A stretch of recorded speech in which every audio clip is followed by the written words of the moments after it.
because this is a day for the sprinters, the men we like to call the gladiators of the route, because they take some incredible risks, and they will take risks on the running down towards the finish. Moving away from Saint-Gildas-des-Bois, the riders having passed a wonderful rest day yesterday, straight up through the middle of Brittany, through Saint-Main-le-Grand into Le Angle, where there is a sprint point. But then it's going to get very difficult from Cancale all the way to Saint-Malo, because there they will take the wind on their right-hand shoulders, buffeting off the sea. It's an ideal profile for the sprinters, never goes more than 520 feet above sea level, so I would expect to see a very dramatic battle to the line. Now, if you want to get an interesting stage, people like to watch the mountains. I like to watch the sprint stages, because you can see the technology and you can see the tactics as they start to line themselves up, and the big lead-outs, and then it is a big battle. It's like the 100 metres final at the Olympic Games. And I'll tell you, the finish here is very dangerous in the last 300 metres. We'll come back to the Tour de France now as we take a brief look at the backdrop here, the chateaux in the area of Brittany. This is stage 10, 122 miles today. Wind is cross to tail as they approach the finish. Let's remind ourselves of the weather. Palmer's cocoa butter formula for men, 78 degrees Fahrenheit, so not as warm as it was down in the Pyrenees. 14 miles an hour winds, quite strong, sunny forecast throughout the day. It was misty at the start this morning. That's all blown away, Paul. They are going to fly into the finish today. They certainly are, as they come along to the coast, the Atlantic coast here, and head down towards the finish line. They will pick up that tailwind. It will be a rip-roaring charge to the line. Nice chance to see the peloton. 182 riders taking the start today. We've lost 16 riders since the race begun on the island of Corsica over a week ago now, as this is stage number 10. And the yellow jersey clearly visible, 6 or 7 men down off the front there of Chris Froome. I think Chris is going to have a pretty easy day, in all honesty, Paul, because the sprinters are concerned by this breakaway and they're doing the work. Well, there's a few stages that the leaders would like to have, I think, Phil, because today, after the time trial, the 2 days we go down across the country, that's when they'll also come in. These are the 5 leaders who escaped very early on. Yes, and you see the time, Gas, that is 1 hour, 3 minutes, 19 seconds for Juan Jose Oroz. He is the highest place in the orange jersey at the back here, and he's the best placed man nearest to Froome. So there's no reason for Chris Froome to muster his team up today. So it is definitely left to the sprinters' teams to catch this breakaway and fight out the finish for themselves. Well, the fact is there are so many strong sprinters that puts 4 or 5 teams to form an alliance at the front end of the main field to chase down that breakaway. They haven't even started to chase the breakaway down. The breakaway got itself an advantage at one stage of 5 minutes and 40 seconds. And just this natural tempo making on the front by the teams of the sprinters has already lobbed a minute off that. That black and white flag we could see down there, held by the spectators, that's the flag of Brittany and the Breton. I guess you could say, Paul, this is the epicenter of French cycling here. We see huge crowds all the way to the finish today. If you look at the major cycling regions of France, it's the north of France, which is very close up to Belgium, and here in Brittany. Brittany has produced so many great champions. In fact, we go through the birthplace of Louison Bobet a little bit later on in the stage, and he won the Tour de France on 3 occasions. And of course, not too far away from the race route is the home place of Bernard Hinault, the man whose nickname was the Badger, and he won the Tour de France 5 times. Well, as we take a quick cruise around the chateau, let's have a look at our Cadillac performance predictions. We all expect it to be a sprint finish today. It can go a bit wrong. This is the standings up to yesterday's rest day. Phil has got 7, Paul has got 13, Bob 6, and Scott's on a flyer here with 17 points. So as a cumulative, Great Britain 20, USA have got 23 points going into the second full week of racing. Let's have a look at today's picks. We've all done sprinters, I think. Yes, I was lucky. I got the first pick, so I chose Mark Cavendish. Paul's gone for Greipel, Bob has gone for Marcel Kittel, and Scott for Peter Sagan. All of those 4 riders have won a stage. One of them, I think, will go 1 clear today. We'll see. A little bit of work there with Sky as well, putting just one David Lopez on the front there just to mix the pace making up.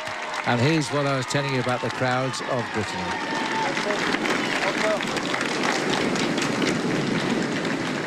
Lightly applauding them through the town here, which I think is Gare. We're just passing through here at the moment, which puts us some 58 kilometres into the day's racing, 35 miles, 36 miles into the day of racing.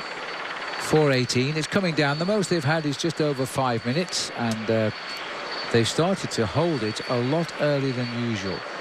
Yeah, I think the sprinters realise once we get to the end of this week of racing, they don't have any chances left at all to get themselves victories, because after we go up to the big climb of the Mont Ventoux, we're very quickly after that into the Alps, and the sprinters will just have to survive on those occasions and try and survive the mountains, the third week of mountains, the second range of mountains, to get themselves to the Champs-Élysées, and they realise how important these next few stages are. There's a little bit of undulations gently, about 400 feet above sea level for a while there. You can see that we're going into those ripples here of the Morbihan, and then they gradually go down, right down to sea level at the finish. As I say, a tricky finish. There's a bend literally a couple of 100 meters before the line, and we're all surprised that they put the finishing line where they did. It's also a very narrow approach right under the walled chateau here. A spectacular finish, but let's hope it's a safe one. Yeah, well, I think it will be very, very grippy, Phil, over the last 10 kilometres or so. Once the riders go up to the village of Cancale, which is renowned for its oysters, they will then take a left-hand turn, and they'll have the wind off the sea on their shoulders for the last 10 kilometres, and it will be a big battle to stay at the front end of the main field. We'll start to see those lead-out trains of the sprinters and see which one is the superior one to try and get a victory for one of these fast men of the road. As we wander around these beautiful chateaux, we're complete with the moats here. Here we are heading into the heart of Brittany today, and the peloton are chasing down 5 riders at the moment. Looking down at the Abbey of Notre Dame de Paimpont. Yeah, in fact, this was originally founded in this area in 645 AD, but it was rebuilt around 1199 after the Norman invasions. Yeah, so back to the lake here, which is just over to the other side of the Abbey here. As the peloton now, I think, have got more or less the peg of this. Having said that, they've just nudged it out about 5 or 10 seconds or so. It's gone over 4 minutes again, so they're sensing how the pace is from that breakaway, and they're just controlling it now. Lotto have gone to the front at the moment. And let's not forget, Paul, that Lotto have lost their bid for the overall race because last year's 4th place finisher, Jürgen van den Broek, out of the race in the Pyrenees. Yes, that's a difficult thing for them now. They've just got to concentrate on one goal. And that one goal is trying to get themselves as many stage victories as possible, which is why I think they will get these lead-outs perfect for Andre Greipel. I think of all of the teams who've got lead-out trains, I think it is the Lotto Belisol squad of Andre Greipel, which is the most organised. Mark Cavendish has only just come across to Omega Pharma Quick-Step, and it's taken him a while to try and find the lead-out trains that he had when he was with HTC and even when he was with Team Sky. But it will click together sometime during the Tour de France here, and I think he and Gert Stegemans, the big Belgian rider, who himself is a stage winner of the Tour, will start to click probably in this second week of the Tour. Kids excited by the Tour de France passing through their town.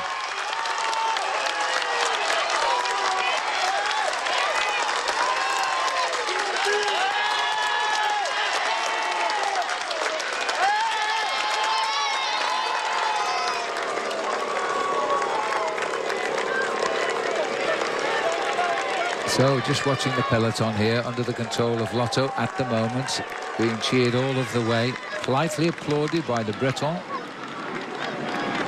Ryder Hagedal on the back there, 171, Canadian winner of the Giro d'Italia last year. He started the move the second day in the Pyrenees that resulted in his teammate Dan Martin getting the stage win.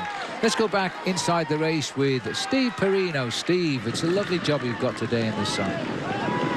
It is very nice. And this morning I was poking around trying to get some answers as to what exactly happened to Mark Cavendish when he went down in stage number 6. Because as I'm back here, Phil, I do notice that communication between the teams and the team cars, it is not seamless. You had when Keno went down in the mountain stage 2 days ago, they didn't know that he went down. Team Sky didn't know for several minutes. And then there was Wieler's that crashed right in front of me.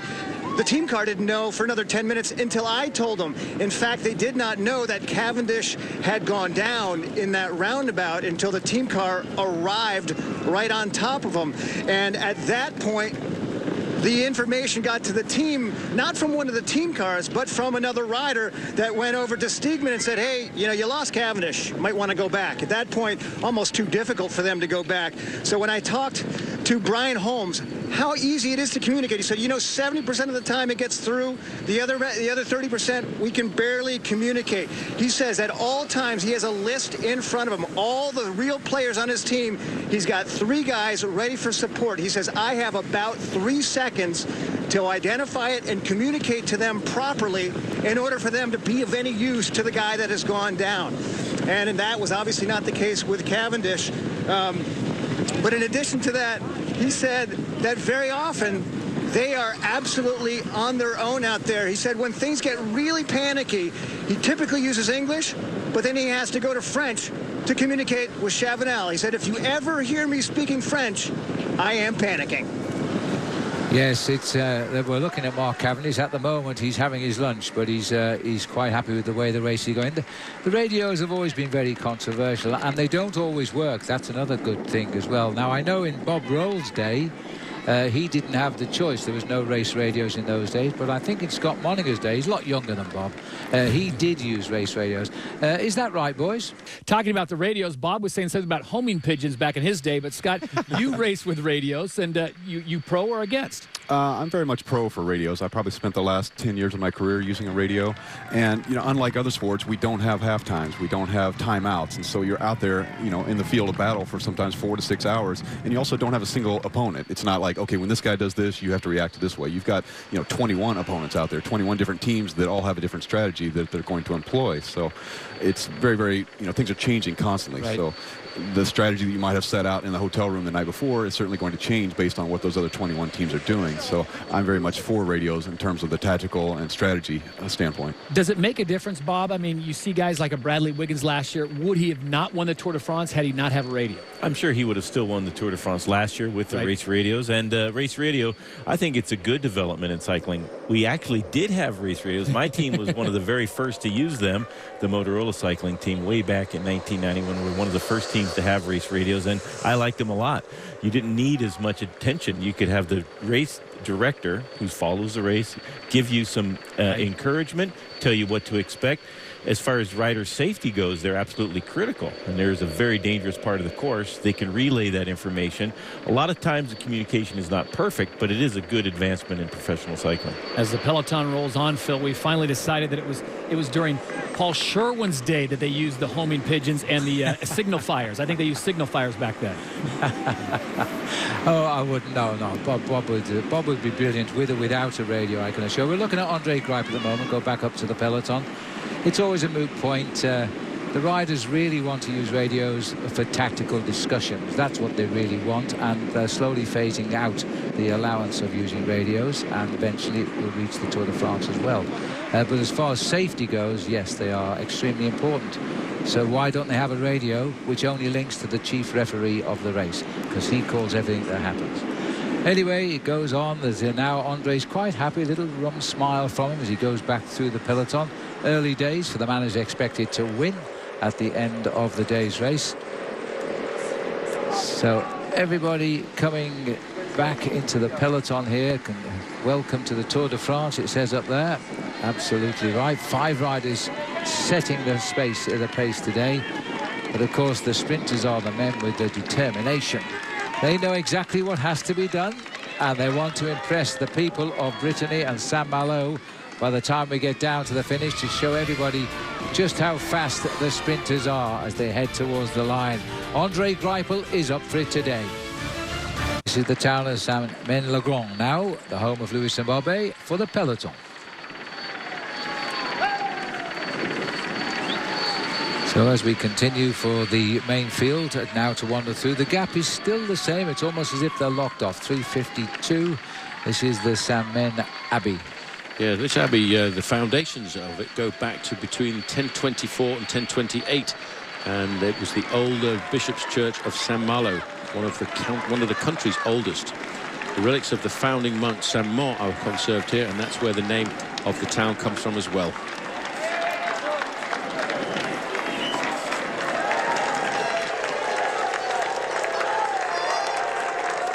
3:51. 95.5 kilometers. The peloton just getting on what is a routine day at work at the moment. Beneath the warm sunshine and the high winds of Brittany, they're racing up towards the finish in Saint-Malo today. And the crowd loving every moment. 350. They're not gaining or losing a second just now. It's just locked in, and I think it will remain locked in until we get to about 30 miles to go to the finish, and that's when we'll see a much more serious tempo come onto the front end of this main field. It's like a wearing down process, if you like, and that's what the Tour de France is all about. To just get that's Thomas Voeckler, always popular. Wears number 59. He's doing a bit of work for the team there as he's dropped back. He's got lots of bottles in his back pocket.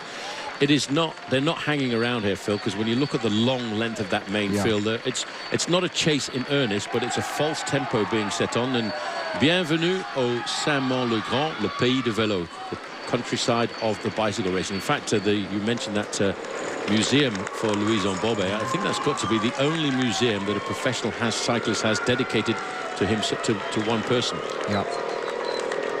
Great personage. We just passed the Hotel de Ville, which is the town hall. I always used to wonder when I first came to France many years ago why you couldn't get a bed in there, but it doesn't mean the same thing. Well, I wouldn't worry so much because we're English and we could have expected to make that mistake. But I had a teammate from Bordeaux by the name of Pierre Bazot, and we got into a town late one night, and he said, "Don't worry, lads, I found a hotel, the Hotel de Ville." And he was French. He should have known better. You would have thought he would have known it was the name for the town hall. It looks like we're hitting the feed zone here now, which is in just on the outskirts of Louison Bobet's place of birth. That little bag being held there is for Louis Matte. Well taken. Haven't found Juan Jose Oroz yet, but Cousin's got his bag for Europe Car. And this is for Simon. Doesn't want one. He's on the front, turned it down. Must have a full tummy today. He's still got 94 kilometres to ride. Ryder Hagedal sitting at the back of the peloton. Garmin Sharp had a wonderful Sunday by setting up from the gun attacks, starting with David Miller and finishing with Dan Martin, the Irishman on the squad that lives in England, setting up the result, getting his first ever stage win, and it was a stage win in the Pyrenees on a great day of racing. Yes, but there's a lot more left in the Tour de France this year. When you start to look at the race profiles of the last week of the race, it's going to be very difficult. Alberto Contador is starting to say that he's not concerned about his position in the overall standings just yet, because he always gets better on his own admission in the last week of the race. And he currently lies in 6th place overall, 1 minute and 51 seconds down, in exactly the same time as his teammate Roman Kreuziger. And Kreuziger actually had to wait for Contador a couple of times on the second Pyrenean stage because Contador himself was not having a great day. It'll be interesting tomorrow. We'll get a mark between him and Chris Froome when we go down to that 33-kilometre individual time trial with the magical backdrop of the Mont Saint-Michel. Yeah, time trial tomorrow, chance for everybody to win or lose time. There's the men in black forming the eclipse on the front of the peloton now, all looking after the sun shining there in the yellow jersey, Chris Froome. Having a look now at this beautiful Chateau de Beaumont. Yep, 15th century chateau, the Chateau of Beaumont. As you can see, it's built on the lands belonging to the family of the Beaumonts, and it was to become the cradle of the Guthey family as far back as 1832.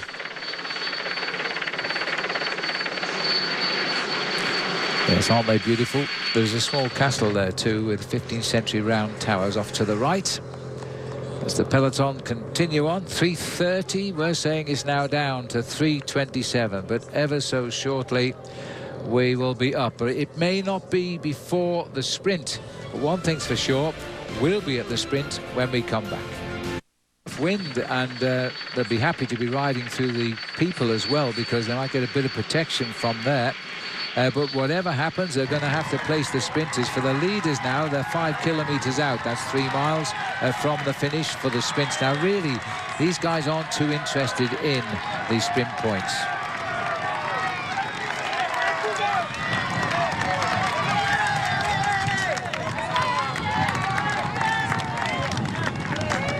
They're under the 5 kilometres to go now. There's 20 points for the first man across the line once we get to the town of Le Anglais. But they'll want the points. I think there's 10 available for the 6th place, and that's best of the peloton. First 5 riders take 20, 17, 15, 13 and 11 points. 6th place brings home 10. As there are big gains, the sprinters have got to go and try to nibble away at Sagan's enormous lead, because it's going to take a long time to get the lead off him. He's so consistent, if they ever do get the lead off him, because he is the defending champion in his first tour last year of that green jersey. He has a massive advantage. It's 4.8 kilometres to go to the sprint, that's just inside of 3 miles, but that's for the leading group of riders. We will start to see a little bit of organisation coming into the main field as we get closer to that point. This rider hasn't got measles. He's the leader of the King of the Mountains competition, and that is Pierre Rolland. He as well, Phil, decided to attack like crazy through the Pyrenean stages, because he didn't want to ride a safe race in the Tour de France this year. He wanted to get out and create some excitement on the course, and he's come away with the lead in that King of the Mountains competition, which I believe now will become his main aim. Well, as we're going out on stage number 10 of the Tour de France today, we shouldn't remind the French, but they haven't won a stage of this race yet, and in the 100th edition they will be very unhappy about that. So let's hope fortunes do turn around for them in the next week or so as we go down towards Provence now, returning back almost to where we've been earlier. Then they turn the wrong way. Then they head up into the Alps instead of down towards the Pyrenees. Here's a Spanish rider on the French Cofidis team, and we're heading up to their zone in this part of northern France at the moment, not quite this far west, but still. And they're in the last kilometre. As I say, they'll go for the prizes, but the points, they don't really feature in the points. They're far too far behind the creme de la creme of the sprinters to affect their lead overall.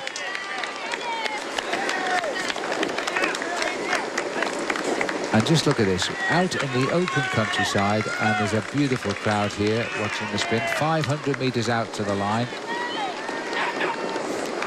I think, you know, Mate might go for this, Paul, in the red jersey. He's got the best position. I need to lift the camera and show me that banner. We'll see how far we are from the line. Just as a point of interest, the team that's won the most so far is actually Mark Cavendish's team of Omega Pharma Quickstep.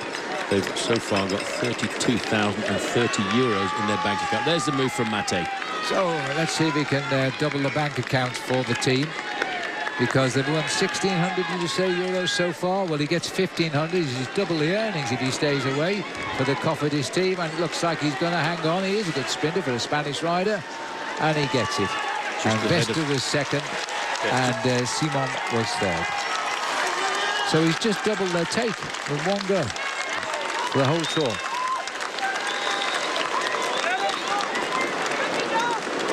So that's 20 for the victory points. As I say, that puts them in the points competition, but they're a long way behind the massive points total of Sagan and Greipel and Cavendish. So expect those boys to go head to head in about 3 minutes' time. Interesting, though, that Sagan has suddenly put his whole team up here now. Cavendish is on the back wheel of Sagan, peeping in and out with that white jersey on. Mate got the 20 points that matter, but these boys are racing for 10 points, and you know, if you're there to get them, Sagan is going to keep on building in the bank if he can, but he's never really been the best sprinter at these interim sprints, and Greipel is actually on his wheel and Cavendish is on Greipel's wheel. I'm just looking for Marcel Kittel, because Marcel Kittel has not actually got himself involved in these intermediate sprints. He prefers to bank everything on the final sprint of the day. Cavendish there in the white jersey with the red, white and blue stripes around the middle, on the wheel of the man with the German colours around his middle, and that of course Andre Greipel. Now they're starting to wind up this sprint, but it's actually had quite an effect on the gap of the five-man leading group, this increase in pace here, because that's down to 2 minutes and 23 seconds. Well, Sabatini's opening up the lead out here, but he's still got a few men behind he can use before Greipel takes on the attack from Sagan. And Sagan's fourth in line, Greipel is fifth, Cavendish is sixth, and those are the three major sprinters of the group here. The Movistar rider there is Rojas, sat on the back wheel of Cavendish. It looks like Rojas is interested in this. They're all getting twitchy now. This is the start of the sprint. Well, this is a perfect lead out, but here's the move by Andre Greipel. He's really got the power, Greipel. Cavendish is on the wheel of Sagan.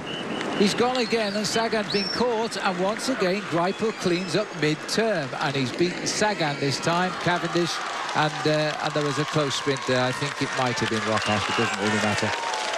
just going over the line there. Just look at this power. This is incredible power that Andre Greipel has got. Nobody can touch him at the intermediate sprints. And I don't think Mark Cavendish, every time we've been to these intermediate sprints, he just follows the wheels across. He doesn't want to dig deep into his energy levels there, saving a little bit for the final sprint of the day, which I think he feels is much more important. Yeah, Cav got the place after Sagan, so he loses 1 point to Sagan there, whereas Greipel goes 1 point closer, but there's still a huge gap at the moment. So that point competition very much safely in the camp of Peter Sagan at the moment.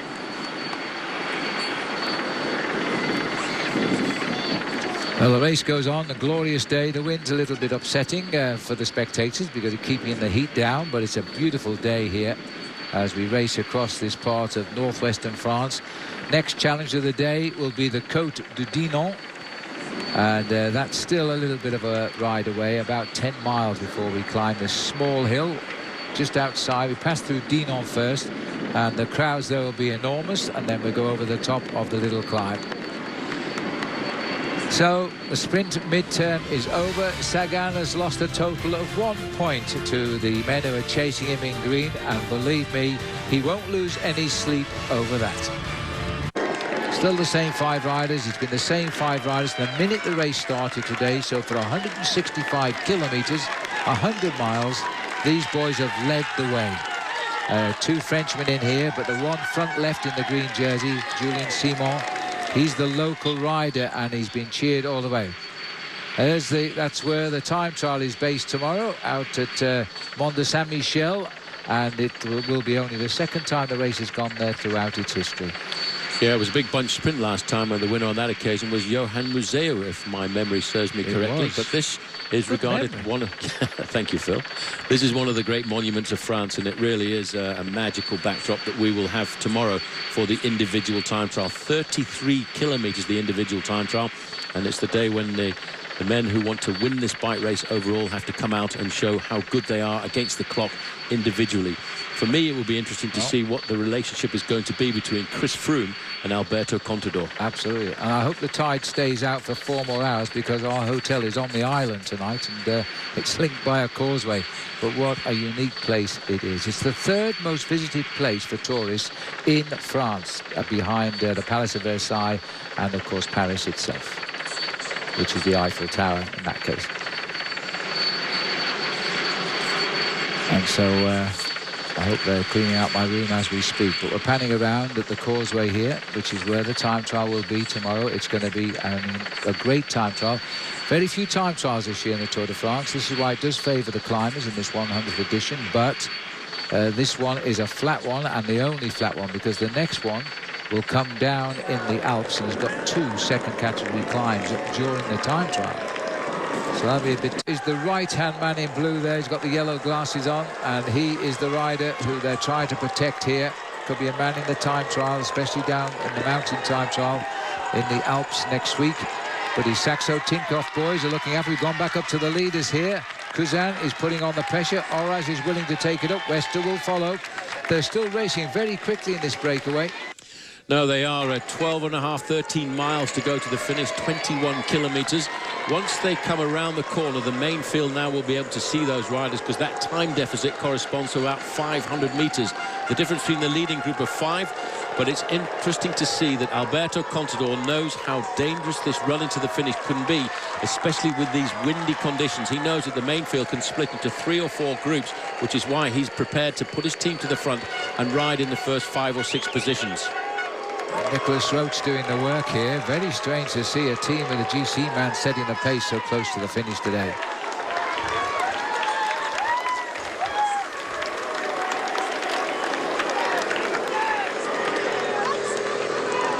So Saxo Tinkoff to the right. Mark Cavendish is coming through with his team in the centre. Sylvain Chavanel setting the pace there. Marcel Kittel's boys on the left-hand side there on the white. Contador is the rider just sitting down the centre of the road there and being kept cleanly out of trouble. And Belkin coming back up now. Jens Voigt also in the front for Radio Shack, looking after Andy Schleck, who now is starting to nurture thoughts that he could finish high up in the overall standings, catching that form that he had a couple of seasons ago. He's been very attentive over the last couple of stages. Well, the speed they made that right-hand corner, and the crowd didn't flinch. I'd have jumped. 27 seconds is the gap now. I think if we could see around these riders, yes, you can. You can see the pack in the distance here now as we dash across Concal, heading down the coastline towards the finish now. Now, here's the relationship. In the top of the picture are the leaders. It's still a bit of a gap, and they've slowed down because they've packed right up again at the front. Well, they've slowed down just for a moment. They know they can catch that group whenever they want to, but they're in a part of Concal here where the wind, they're protected from the wind by this tree-lined area they're going through, and that's why they've all got themselves the position that they want in the front end. Oh, there's a crash. Right on the roundabout as the split came. There's a crash back on Soleil, a Cofidis rider. But they seem okay. They're riding. Anyway, let's have another look at that as they split on the roundabout. Right on the split. That was Juan Antonio Fletcher was the rider to go down from Vacansoleil. Here he is over on the left-hand side, and he was the first rider to go down, and it was fairly close to the front end of the peloton. That's because everybody is concerned about what's coming up shortly, especially when we go away from Concal and get down towards the coastline. Now, that's the very reason why the leaders of the Tour are riding at the front. We are going under 20 kilometres to go for the peloton now. They haven't caught those 5 yet, but they are very, very close to the catch. And Juan Antonio Fletcher, having just fallen, is having to chase back in as best he can. Here are the 5 leaders in the lead today for 177 kilometres and still refuse to succumb to the peloton behind. It's been a tremendous breakaway, and they feel they can still do it. Well, Cousin does anyway. Cousin wants these other riders to continue to participate in the pacemaking. Oroz goes through, then Mate. There's only 4 of them here now. What's happened to Vestra? Vestra's just in front, I think. No, he's been dropped. He decided the catch is imminent. He's gone back.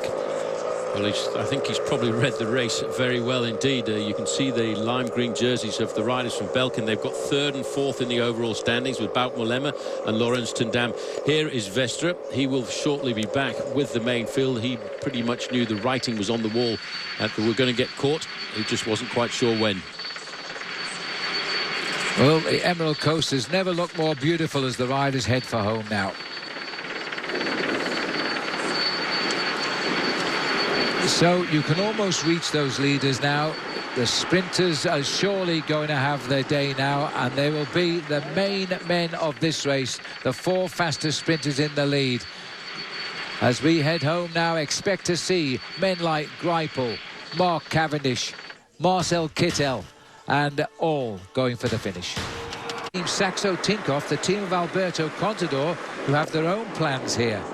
Well, there's a lot of riders getting tailed off the back because of the increase in tempo as we run down towards the finish, and most of that damage is being done by Alberto Contador's team. But there are so many of the teams of the sprinters now waiting in the wings, waiting for the moment when they want to take control of the pacemaking. There's 2 Sky Riders dropping off there. Now, OK, they don't need to worry too much about that, but the fact they're dropping off at all indicates that team is getting tired because normally they would have just finished in the peloton. There's the peloton. There's the 4 leaders. It is desperate moments now as they all try, and poor Andrew Talansky, delayed at the back, is losing his high placing there. He was involved in that crash with Swain Tuft.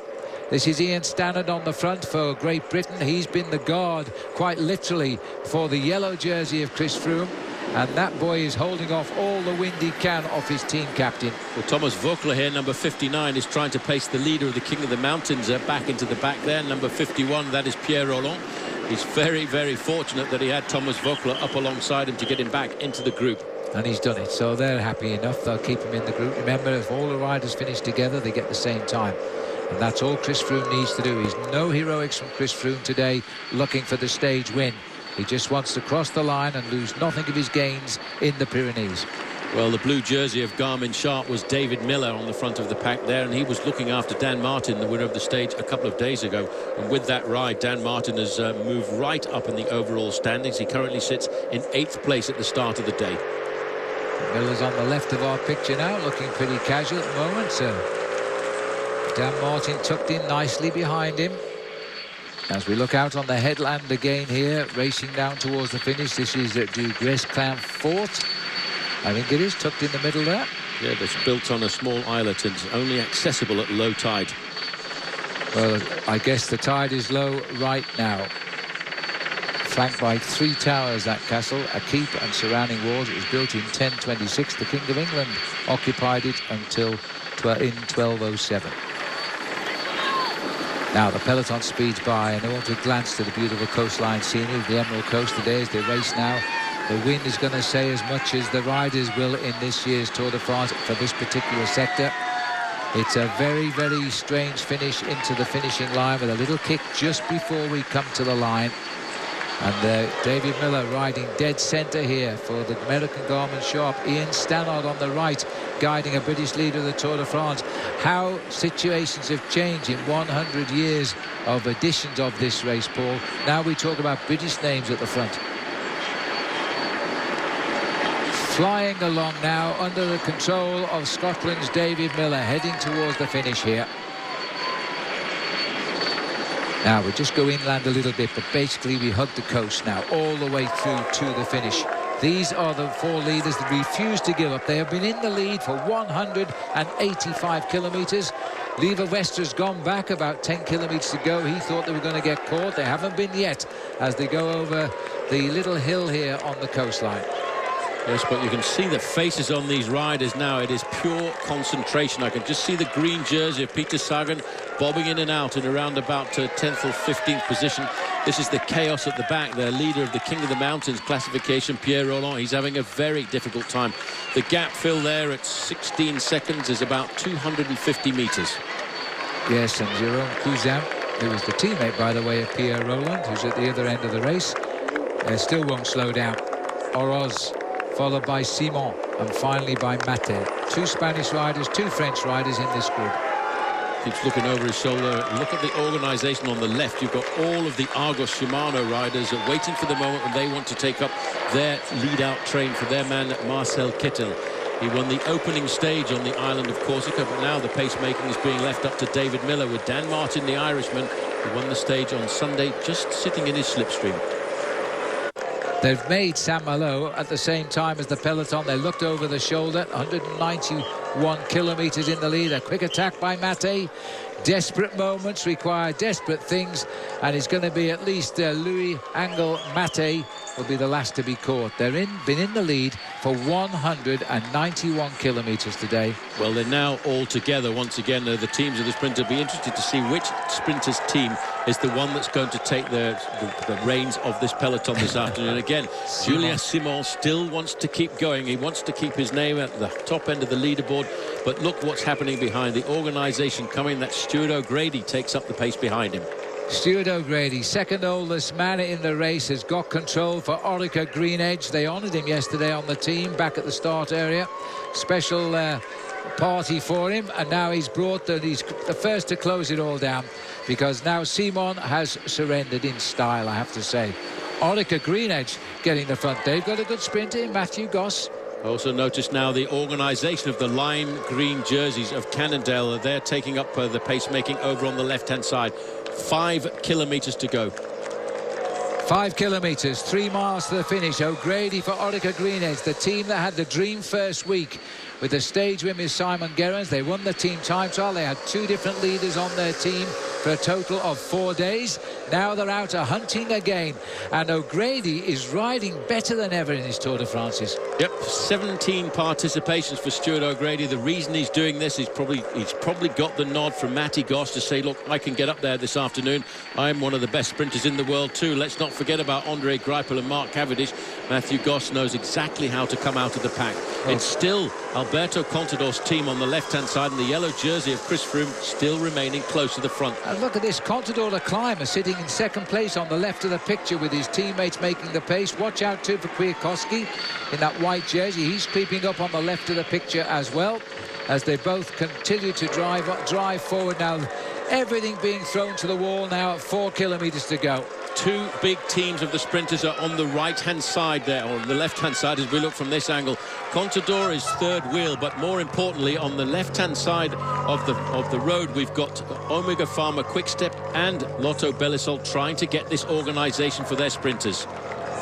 Tony Martin has come to the front on the right-hand side now. Sylvain Chavanel, another teammate of Mark Cavendish, is keeping him in company in that orange bike. But they're all trying to get to the front, and including Chris Froome is being washed away a little bit right now and getting into the danger zone of the peloton on this final run-in. But look how many riders are being tailed off because of the pressure of Omega Pharma Quick-Step.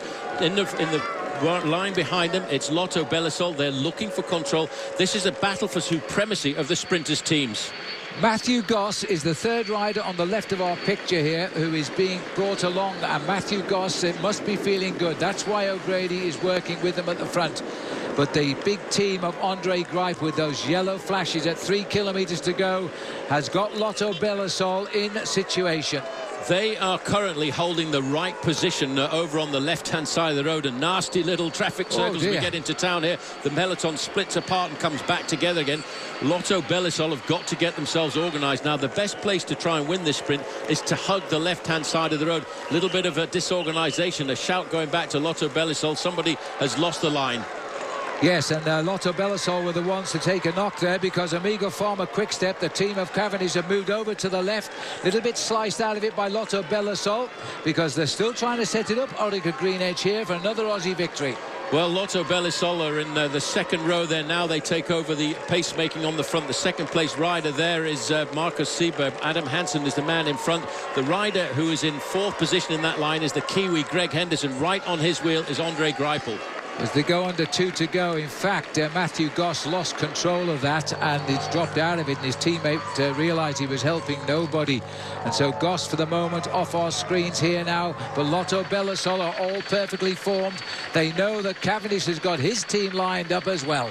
Well, it's a moment advantage Lotto Belisol and Andre Greipel. Now they will know how this race is going to unfold. They'll know they're going to start to pick up a tailwind as they get into town, and they'll know how fast this race is going to be. I can see the green jersey of Peter Sagan right in the middle there, looking for the wheel of the German. Marcel Kittel with his boys in white on the left. They've also got John Degenkolb who can sprint, and he's the big boy, third man down. Kittel is fourth man down. No sign of Peter Sagan just yet. Mark Cavendish just keeping in the wings, but he's down there in that white jersey with the red, white and blue bands on it.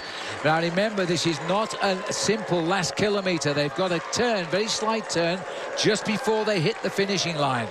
Well, 1 kilometre to go now. It's going to take these riders 60 seconds to get to the finish line. They are travelling at 40-something miles an hour. You can see that still Lotto Belisol have got great organisation in the front there, but they're now being charged by the white jerseys of Marcus Shimano. Now the tailwind is causing high speeds. The peloton behind is splitting up, and they might well split time, this peloton today. But it's a perfect lead out for Greipel at the moment is Stegmans, and in fact Cavendish has chosen not to follow his teammate Gert Stegmans, but to drop into the line alongside him and pick up Greipel.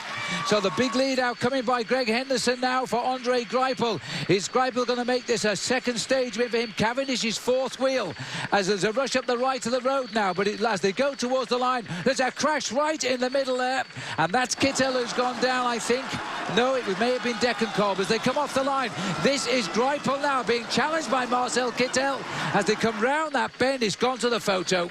Right on the line, it was close. You see the slight bend there as they saw the finish. So it was between Marcel Kittel and Andre Greipel. And one rider on the road there, that's Degenkolb going back to see how he is. He took a nasty fall as he went down there on the road. It might have been Freuninger who went down. Let's have a look again, Paul. Replay. Well, this is the moment when we've got a great organisation come. The crash went down there, and somebody taking too many risks at this moment. Greipel has got the ideal line on the inside. Marcel Kittel comes around the outside. Now just watch this. Rider slipping back there. Mark Cavendish has got a long way round to go in third position. And in fact, it looks as if Cavendish is the rider who took down the rider from Argos Shimano. Cavendish looking for the wheel. There is the launch on the attack there. Well, we've gone away from the slow-mo there, but the sprint was definitely started off there by Andre Greipel. And Greipel has been beaten on the line. I've just heard Race Radio report that Greipel has lost to Marcel Kittel here. So Marcel Kittel, I think, is the man who has taken it right through on the inside, the best place to be because of the way the line was approached, and he's pipped Greipel right on the line. But boy, it was close. So his teammate may have fallen, but his job was done in the end to get his team leader across the line first. Well, it was a big battle. Sagan was a little bit blown away in that sprint. This is the moment when the sprinters' lead-out men are starting to move away from the front end of the pack. Cavendish is still right up there looking for the wheel of Andre Greipel. Well, as they came up, you know, just watch the location of Cavendish and the faller, because it was very strange, but it seemed to be the shoulder-to-shoulder battle. Just waiting to see how this rider falls. He moves across. Now, does he clip the wheel of Cavendish in the end? Because Cavendish seemed to have moved himself into a perfect position, but the road goes to the left. And it's only the... Oh, that was a real thump on the shoulder by Cavendish. And, well, the judges might have something to say about that, even if it wasn't intentional. Then came the rush of Marcel Kittel coming up to the line. And it's pretty obvious that they've pipped Greipel from the top shot there. And he came through on the inside. And remember, Kittel is only going for stage wins. He's not interested in the green jersey competition. Well, Greipel had the right line starting there. To win that sprint, you needed to come up on the left-hand side of the road, up alongside the barriers, and Kittel managed to come up through on his inside. So let's have a look then at results as the photo finish has given us. Marcel Kittel snatched it on the line off Andre Greipel. Cavendish is given third. Sagan is fourth. And the FDJ sprinter William Bonnet coming over there in fifth place, but he was a little bit off the pace. There's congratulations for Kittel. And then he'll go and look for his teammate who fell in that final sprint. And it looks as though he received quite a hefty left shoulder nudge off Mark Cavendish, who was trying to get on terms with the top sprinters. Well, as we watch Kittel, he's going to be taken around the back in the shadow of the walls here as they continue to go. There's the sprint again for you as Kittel just gets through on the right of our picture. Can't see the wheels, unfortunately, but it's gone to Kittel. Greipel second, Cavendish is in third. We'll take a break, we'll sort it all out. We'll get what interviews we can get, and of course the podiums to come.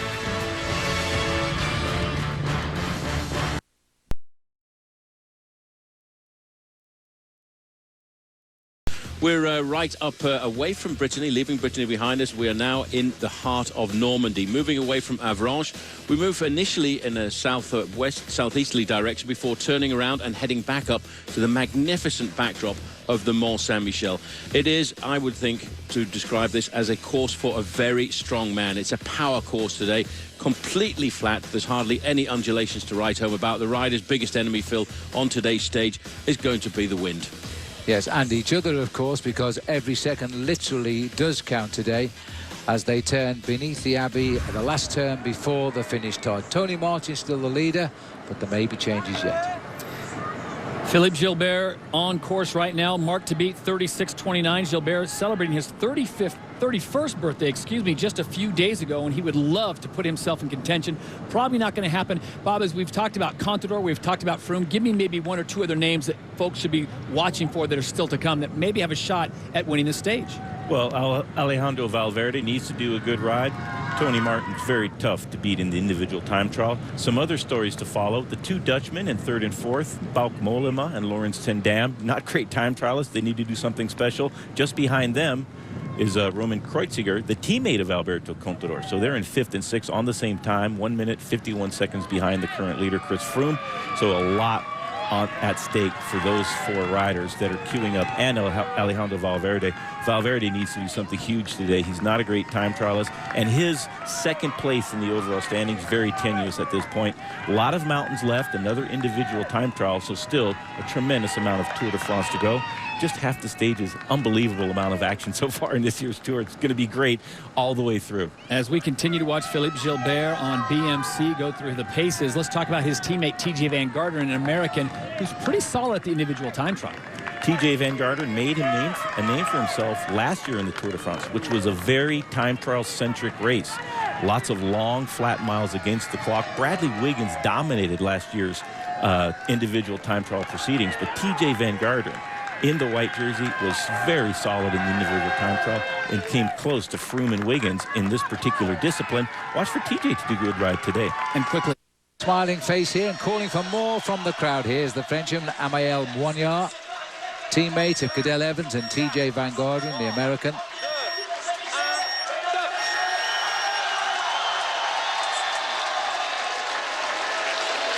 tremendously popular as he gets off the start house here, but he hasn't won a race since March 2010. He won the last day of the Paris-Nice race back then in that year. He also ran out the winner of the King of the Mountains competition there. Time trialing is not his speciality. Rejoining the battling Jens Voigt out on course at the moment. It's Voigt out here in front of the crowd. He's reaching the first time check at the moment. In fact, he's just gone through it, and he's gone through it pretty way off the pace. 114th time there, minute 47 down. He won't worry too much about that. But they're saying this is now Tony Galopin out on course. As we get back to see the arrival of Peter Sagan. He was sitting 7th at the time check, so let's see if he's hung on to a very, very fast finish here for Peter Sagan. Sagan goes through underneath the tunnels there. This road will disappear in next year. It'll be covered in water, but right now Peter Sagan can walk on water, I think, as he comes up towards the finishing line. It's going to be a great time for Peter Sagan.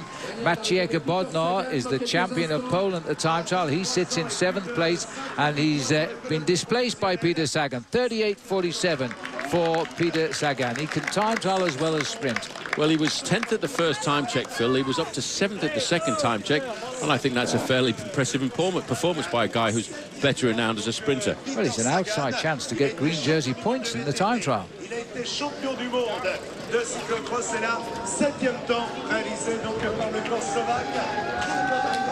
just watch the face here of Sagan as he comes up. Real determination here. He's looking for points wherever he can pick them up in that green jersey competition. He can get them up. People like Marcel Kittel, who won yesterday, and Mark Cavendish just can't.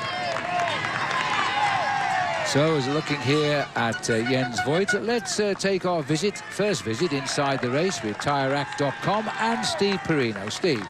As they turn to the north, and in fact that wind rips across them, and it's very exposed once they get on to the causeway section of the race going up to the finish.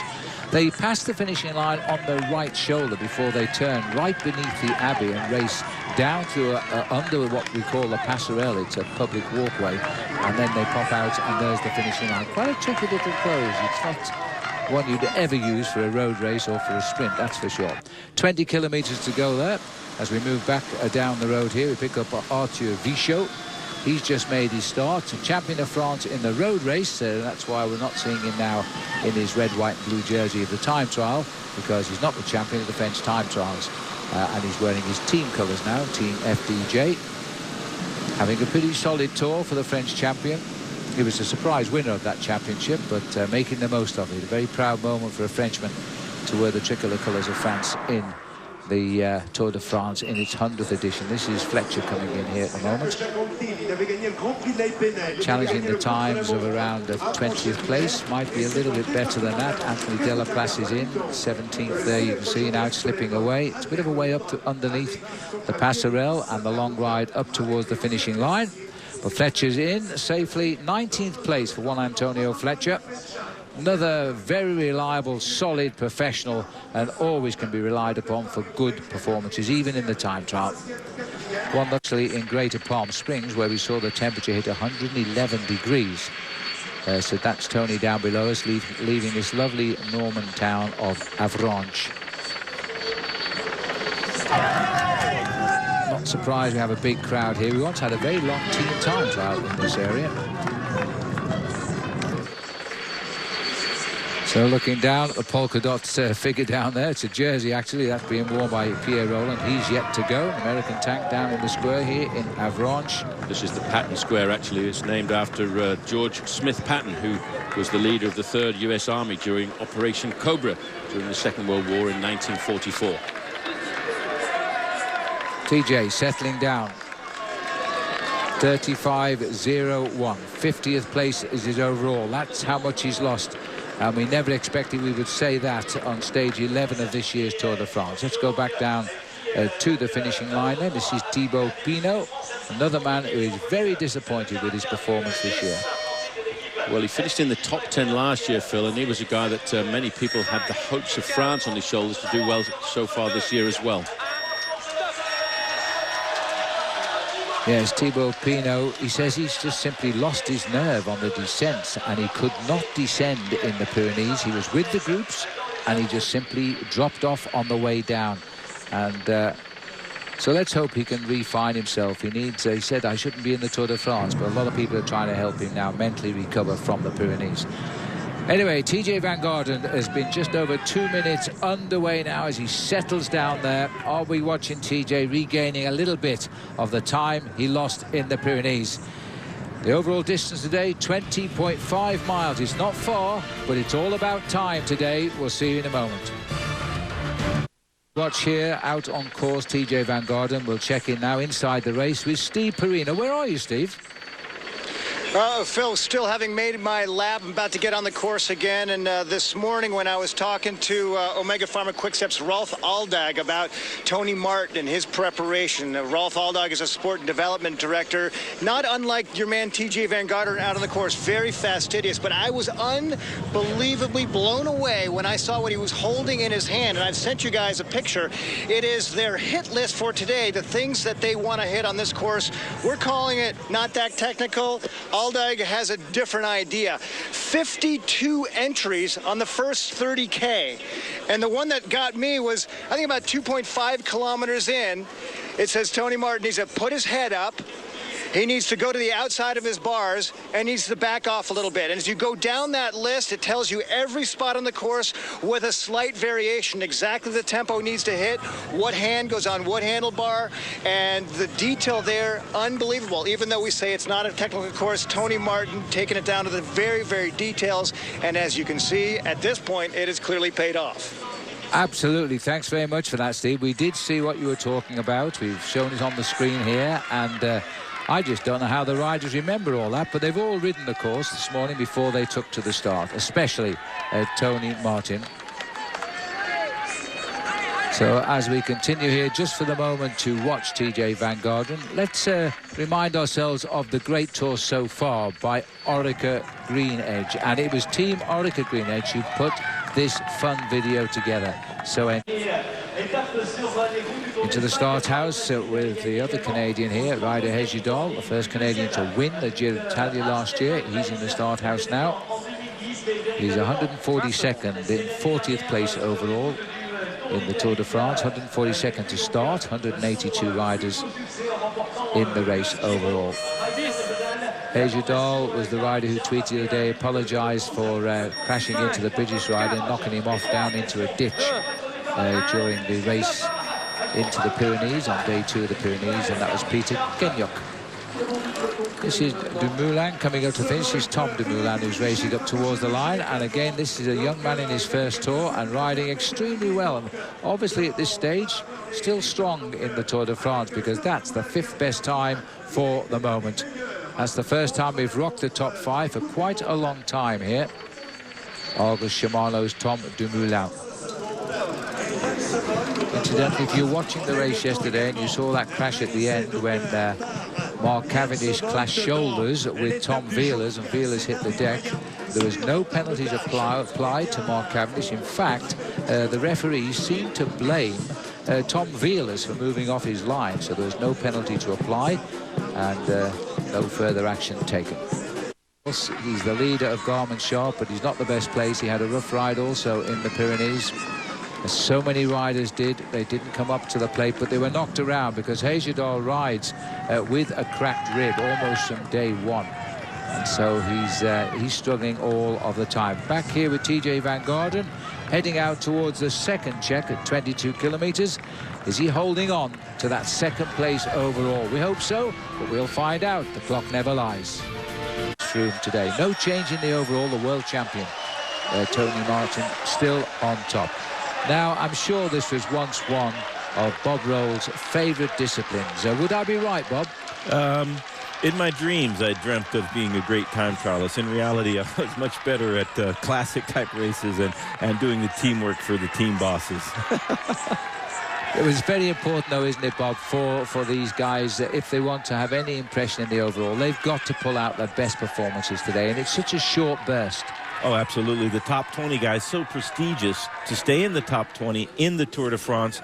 Everybody in that bracket of racers will be going all in for the individual time trial. For a young professional, guys like Nairo Quintana, Jakob Fuglsang, down the list, it's a huge day. And to establish yourself as a contender in the Tour de France as a young professional means incredible salaries throughout your career. So Bob, I'll be very interested to see how Quintana continue does. that in a moment. But Nicholas Roach was 20th at the Czech, and he's just come in with the 12th best time, 2:34. That is a great ride. Now, unlike TJ, he got faster and faster, Nicholas Roach. You must have raced against his father, Stephen, didn't you? Many times. He took quite a bit of time out of me in the time trials, no matter how hard I went. And the time trial, an agonizing discipline. It's one of the hardest events imaginable. There's no going at the pace of the other riders. You're out there by yourself. And even to make the time limit is a very, very difficult accomplishment day in the Tour de France. The time trials are very, very tough physically for everybody in the race, especially the guys in the top 20. From the first kilometer to the last meters of the race, it's just an absolutely agonizing discipline. It's very, very tough. It's the shortest of the stages, but sometimes the most difficult to get yourself through. The most nervous part has to be, Bob, when you come to the start line and you get launched out the start gate, and the crowd are so expectant of what you do. Those are, yeah, absolutely. When they count you down and you know what you're going to be going through in the miles to come, the opening kilometers, sometimes you still have a decent amount of energy in reserve, but you start to feel that slipping away. But yeah, the opening few minutes of the time trial, very nervous, but then quickly thereafter the pain starts to set in, and you're in for a long day. If that pain comes to you too quickly in the first couple of kilometers, you know it's going to be a very long day. Also, knowing what tempo you're capable of throughout the day is also critical. So you don't want to get over nervous in the start house, even though you know what to expect. Sometimes it takes a long time to get to the right psychological state to do well in the time trial. Well, we're looking at Pierre Rolland here, Bob. He's the king of the mountains, and that's an easy job today. There are no mountain points on the time trial, but he does have all the pressure on him to be potentially the best Frenchman in the race. So he's going to be feeling pretty tense right now, although he doesn't look it, I must say. 8th in last year's Tour de France in the overall standings. A big hope for the future of French cycling. A lot of pressure on his shoulders to do well in the overall standings. It's hoped in France that one day he could compete for the yellow jersey, and he has to do a good time trial. No matter what place he's on in the overall standings, he needs a good effort here on today's stage to keep himself as one of the favorites of French cycling, and a big hope for the future of French cycling in the Tour de France. So a lot of pressure on Pierre Rolland's shoulders. Stage win on Alpe d'Huez the year before last, a big mountain stage to La Toussuire in last year's Tour de France, and 8th overall, like I said. So, yeah, this is a big day for Pierre Rolland. Even though there's no King of the Mountain points, he still needs to do a good ride.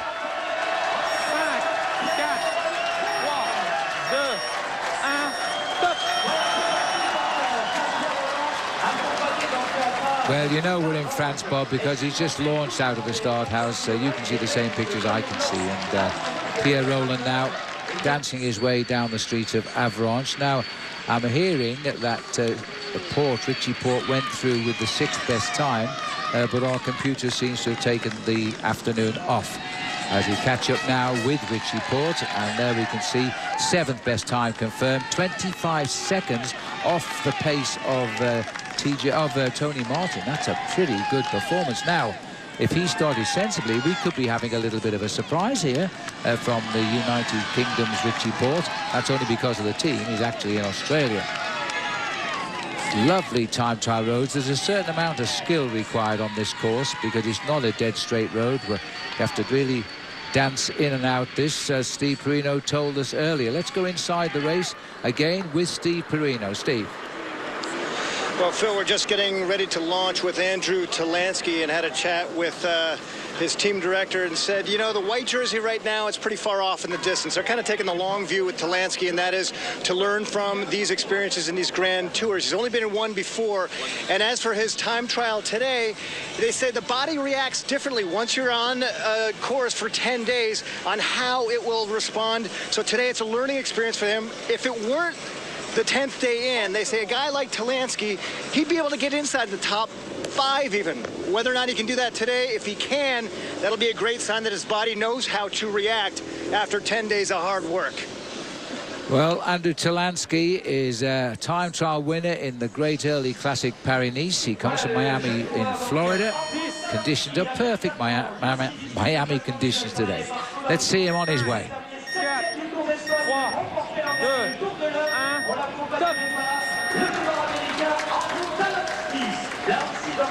Churning up a big gear there, and there's no doubt in my mind now that Talansky will want to establish a good time today, because this could move him up overall in the race, and he'll be a bit quiet for the rest of the week until we get down towards the Giant of Provence, Mont Ventoux. It's also the longest stage, a massive stage that day of 240 kilometers to the top of Mont Ventoux. This is back, and this happened moments ago. Richie Porte finishing in a flourish here as he was aiming for the time of the world champion Tony Martin. He wouldn't get that, but he crossed the tide to move him into third place on the finishing line. So he's displaced the Canadian rider Swain Tuft. Nonetheless, a very, very good ride there by Richie Porte, slotting into third place. As we go back out with Maxime Montfort. Sylvain Chavanel, by the way, is dropped down to 5th at the second time check now, so he's lost a little bit of his impetus. There's the new situation overall. Tuft comes down to 4th place now as Porte has gone in there in the 3rd place slot. Maxime Montfort receiving all the plaudits. They're waiting to see his team captain, though, Andy Schleck, come by.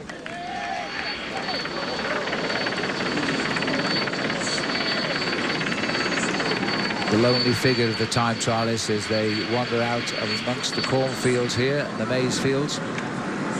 This is Maxime Montfort, 21st overall. Good time required to keep him up there. Well, Sylvain Chavanel, Paul, he's lost a little bit of a grip of the situation down to that 5th place. Richie Porte really wanted a good time there to prove possibly he's back to his form after that hiatus he had in the Pyrenees. Well, first of all, it's good for his morale that he can put in a good time trial performance after having a difficult ride through the Pyrenees, but it's also good to have reference points for his teammate Chris Froome, who will start in last place, because he can telephone back that information to Chris Froome to say the wind's coming from this direction at this part of the course. It's very difficult in another part of the course, and watch out for a couple of these corners which might be dangerous. 65 kilometers an hour shown just a few moments ago for Maxime Montfort. That gives you an idea how fast these guys are going. That's about 40 miles an hour. It is. Well, Talansky went by, let me tell you. He hit 70 kilometers an hour through there, which is nearly 45 miles an hour. So these boys are really giving it their best shot. Now they're fighting for the pecking order of the Tour de France. Now these are the riders who we expect to be talking about as we go into the mountains in the final week. There are 18 major climbs waiting in the last week of the Tour in the Alps, and so it's a very, very difficult Tour here. Well, the difficult thing is before they even get into the Alps, they've got the climb known as the Giant of Provence, the Mont Ventoux, which is like a pimple on the horizon. It climbs up from sea level to 1,800 meters, and that's about 5,400 feet. And when you climb out of the tree line, you get into a desert area of hot white rocks, which, if the weather and the temperature is like it is here, it's going to make it very difficult indeed. Michael Rogers, 3 times the world champion in the time trial, and now this year, having left Team Sky, gone alongside as the strongman to help the attempts of Alberto Contador. He's good at this. Now let's see what he can do.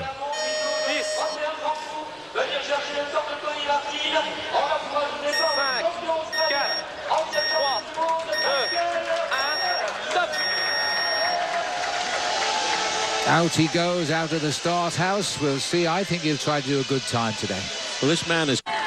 Well, that'll be a big battle, I think, today, Phil, between Kwiatkowski and Quintana, who starts later on. The Colombian climber is in 7th place in the overall standings, but there's only about 1 minute and 20 seconds between them. So the pole could prove to be the better rider in the individual time trial, but that is a battle that will go right the way down to Paris. Cadel Evans still heading out to the first check there, but Tony Martin, the leader in the clubhouse, has been the leader through every checkpoint today from very early on this morning as they start to circumnavigate towards Mont Saint-Michel. Sylvain Chavanel still holds the second best time at the first check, but he slipped away to fifth best time at the finish. Well, Andrew Talansky went through the first time check with the 10th best time. He improved to 8th at the second time check, and he can't be too far away from coming into the finishing line right now. But the time that he needs to challenge is the time of Tony Martin, 36:29.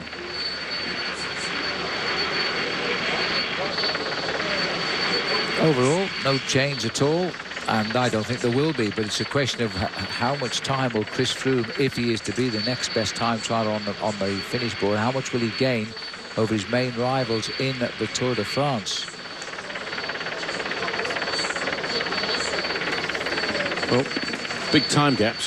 Thomas de Gendt holding on to second place, Richie Porte up into third place. Schleck going around that corner. Looks as though he's going around with a pretty cautious moment out on course. As we're going now, this is Cadel Evans coming up to the time check here. Just tipped down just a little bit too rapidly for me to pick that one up, but I think Cadel Evans went through there. Now the arrival of Andrew Talansky. Has he hung on to a top 10 finish here? He moved up to 8th at the last check, challenging the 8th place right now. He's got a few seconds in hand with Castroviejo. Don't think he can do that. No, he can't, so he's got to keep on racing up towards the line here. Slowed a little bit on this closing half, but nonetheless, this is a good performance from Andrew Talansky. Can he get up and hold the top 10 place at the moment? He's going to have to drive. He should do. It's going to be tight, but he should beat the time of last back. At the moment, Talansky in with 9th best time. And you can see the lead in the King of the Mountains. Pierre Rolland was caught and passed by the young American, 24 years of age. I think that's a good reference. He's learning about the Tour de France, and he might come back one year as a possible contender. Riders left to start as we look down on Jean-Christophe Perrault. The great French hope. He's still the best placed Frenchman in the Tour de France. Well, he's gone through the first time check, Phil, with a very good time, 10th best time there, just 26 seconds down. But the Polish road racing champion, Michael Kwiatkowski's gone through with a very good time. He's gone through with the third best time, looking for 15 seconds. Some fast times now starting to be posted by these guys who are riding this time trial for their position in the overall standings. These are the guys at the top end of the board. Yes, and they're not aiming at Tony Martin because he's lost too much time in the Tour de France. They're infighting amongst themselves, these boys who are going out the start house now, trying to limit their losses or make gains, whichever the case may be. And this rider is one of them. And here's another one who is hoping now to produce a ride today. He doesn't want to concede much more time to the last man to go in Chris Froome. Everything done here to make the body as aerodynamic as possible. The helmet, the elastic shoe covers to make sure that this man is as aerodynamic as possible. He was a very good time trial, former time trial champion of Spain. And now he knows how important this is as he realizes he's got to do something quite special to try and limit his losses. He's going into this race, Phil, with a little bit of a psychological deficit over Froome. Alberto Contador, twice a winner of the Tour de France, a third one lost to a positive drugs test. He's now out on the highway in Avranches, and he'll be very worried about what the riders behind him are doing, and there will be 5 riders on the road behind him before he gets down to the finish. Perrault might come in with a great time today.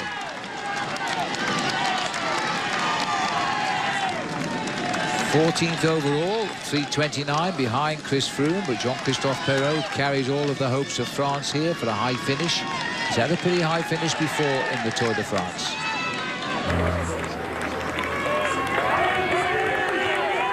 Now, Andy Schleck coming up to point number 2. He has blown to the world here. Look at this. He's aiming into the hundreds. I can't believe that after such a promising first round. He's now really come to grips with this course and cannot handle it. Schleck heading up to the second checkpoint, way off the pace, and this is going to cost him dearly by the end of the day. All we can say is good job it's not a long time trial. 20 miles could make it a lot of minutes in conversion when the riders behind him go. 3 minutes 27 lost at the moment to Tony Martin. You know, it could be 3 minutes lost to the yellow jersey when we come down to analysing the stage result.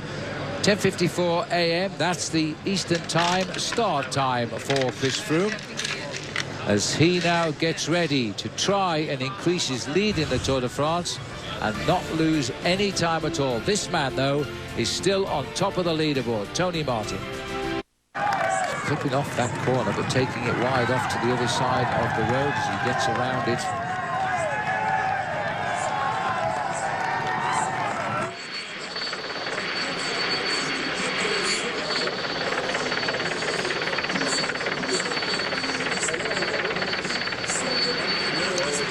Well, just while we're watching Contador, I was telling you earlier about the crash at the finishing line yesterday. I think we can show you that between Mark Cavendish, who appears to knock off Tom Wiehlers.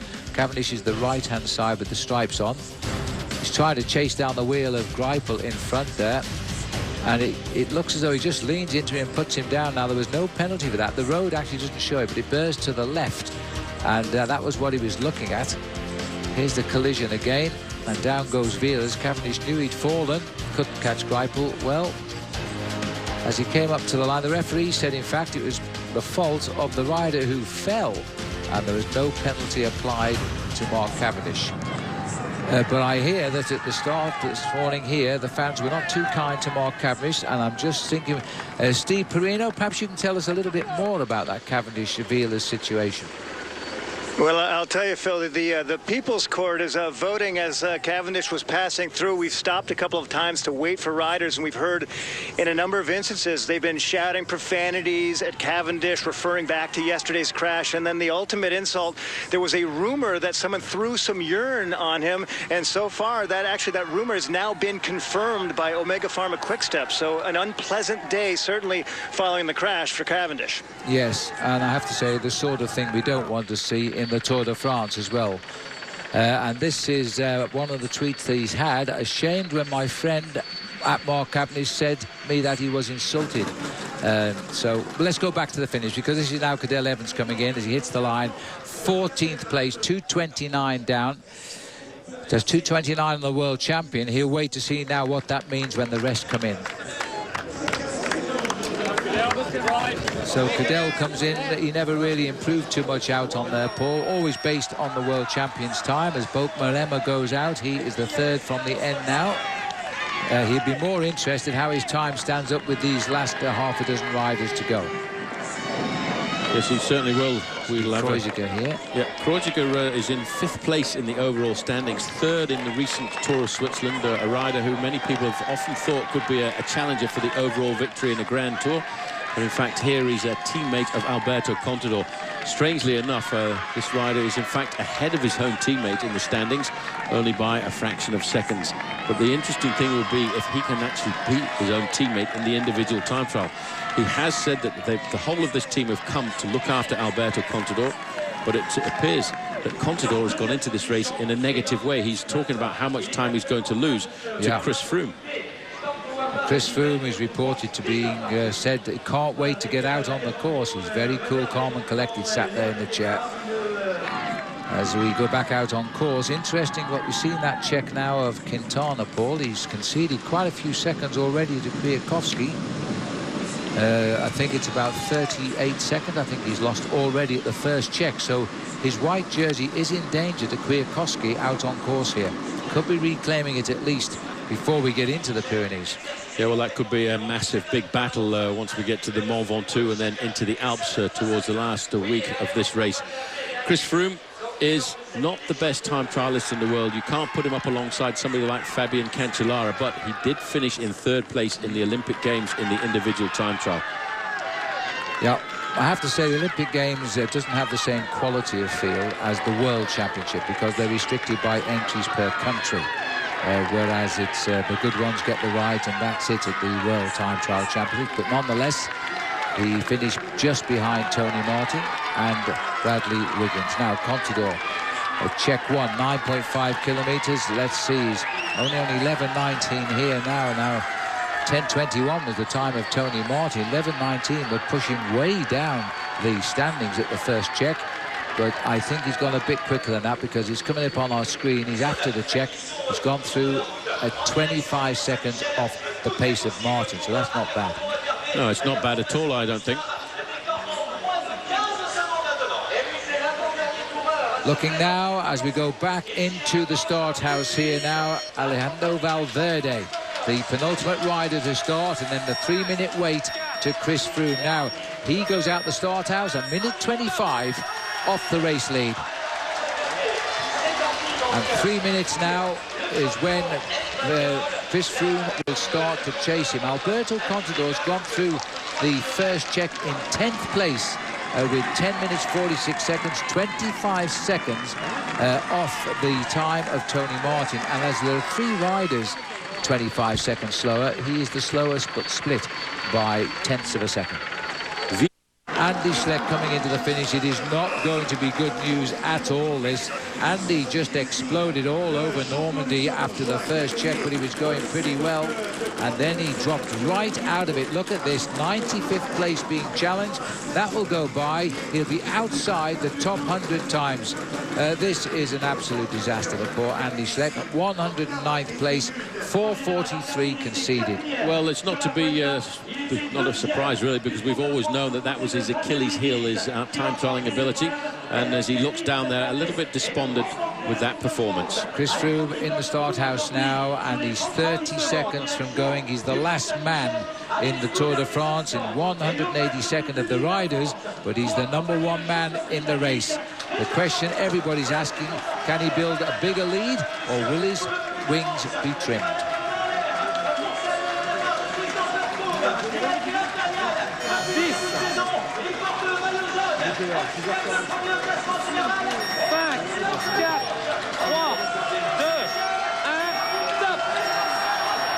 Big efforts.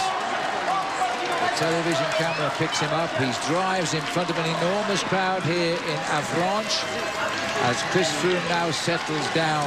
Last year it was his teammate Bradley Wiggins who was in yellow at this stage of the Tour de France.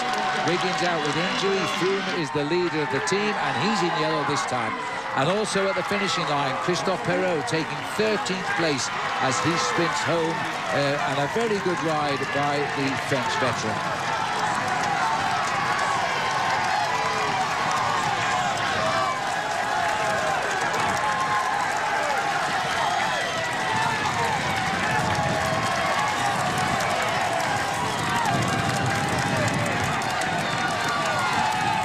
Chris Froome now, Paul, once you're in your rhythm, you know exactly what's coming out, don't you? Within a kilometre or so. Well, Kwiatkowski is looking for a very good ride here this afternoon, Phil, because he could be climbing himself back up into the lead in the Best Young Rider competition. That's a competition for anybody who is less than 25 years of age on the 1st of January during the year. Sylvain Chavanel is already in. Kwiatkowski heading up towards the finish. We'll work it all out as we go along, of course. As we see the riders now, you can see how bleak it is when you get out towards the finishing banner here. Huge effort. He knows what he had to do. He wants that white jersey back. He's chasing the time at the moment of Richie Porte. As Porte comes up 37.50, he has to beat if he can slip into 3rd place. He's been challenging all the time. He was 3rd at the first check. He dropped down to 6th at the second check. It looks that he might just improve on a 6th place finish here. But what he wants is the time so that he can see if he can get his white jersey back. And he's got a good start.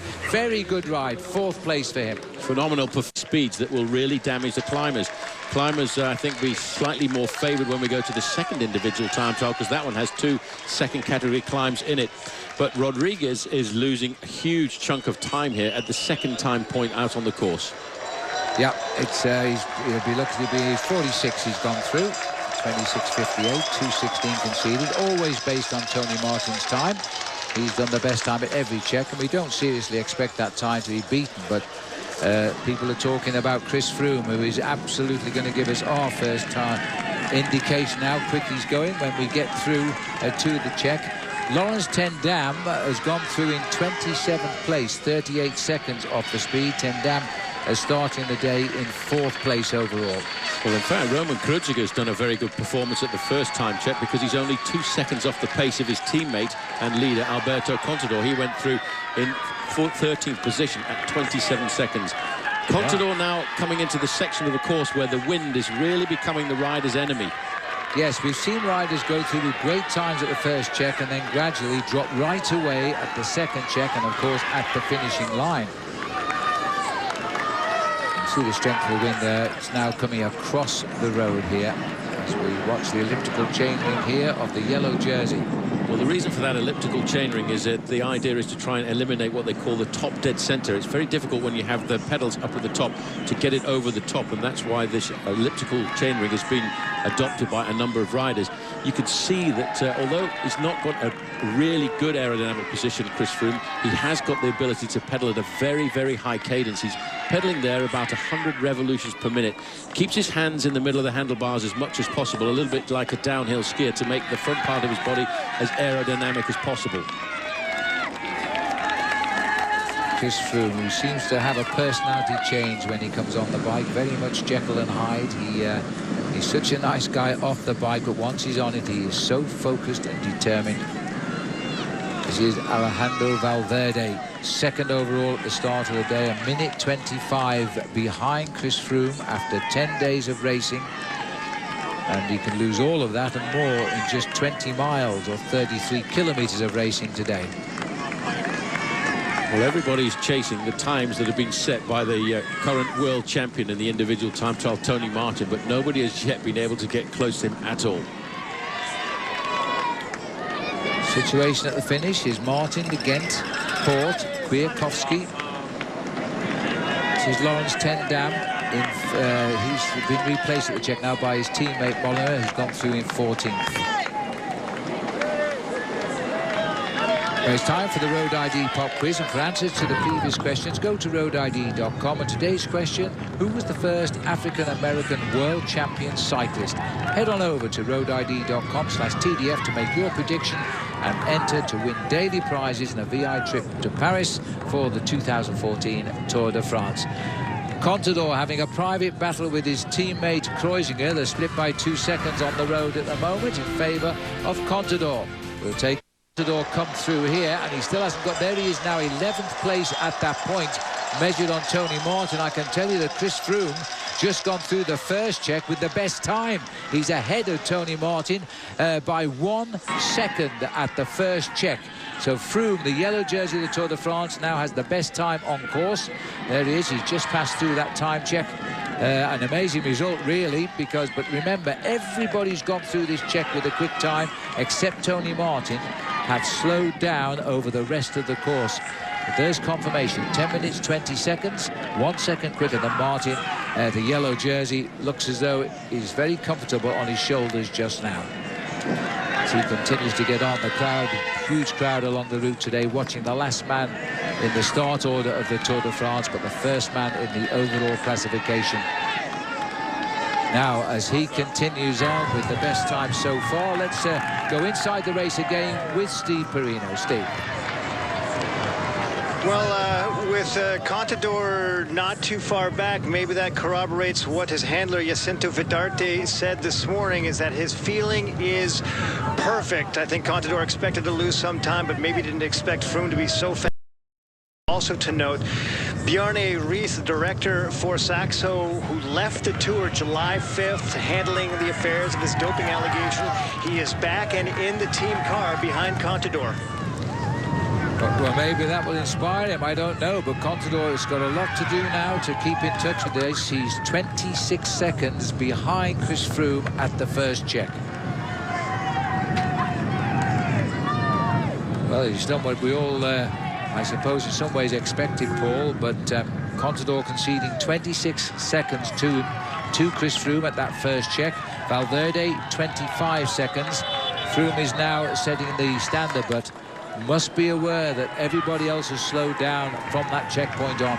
Yes, absolutely. The final 10 kilometres are very, very difficult. I keep looking out at the flags on the finishing line here, Phil, and it is a block headwind that the riders will face up to when they see the magical backdrop of the Mont Saint-Michel in the background, but it will be very difficult to keep the pace nice and high. This is a very good ride by Alberto Contador's teammate here, Roman Kreuziger. He's challenging the top times as he comes up to checkpoint number 2. Well, this could be an interesting checkpoint. He's really got good form, Roman Kreuziger, as he comes up towards check number 2. He should get in the top 10 here.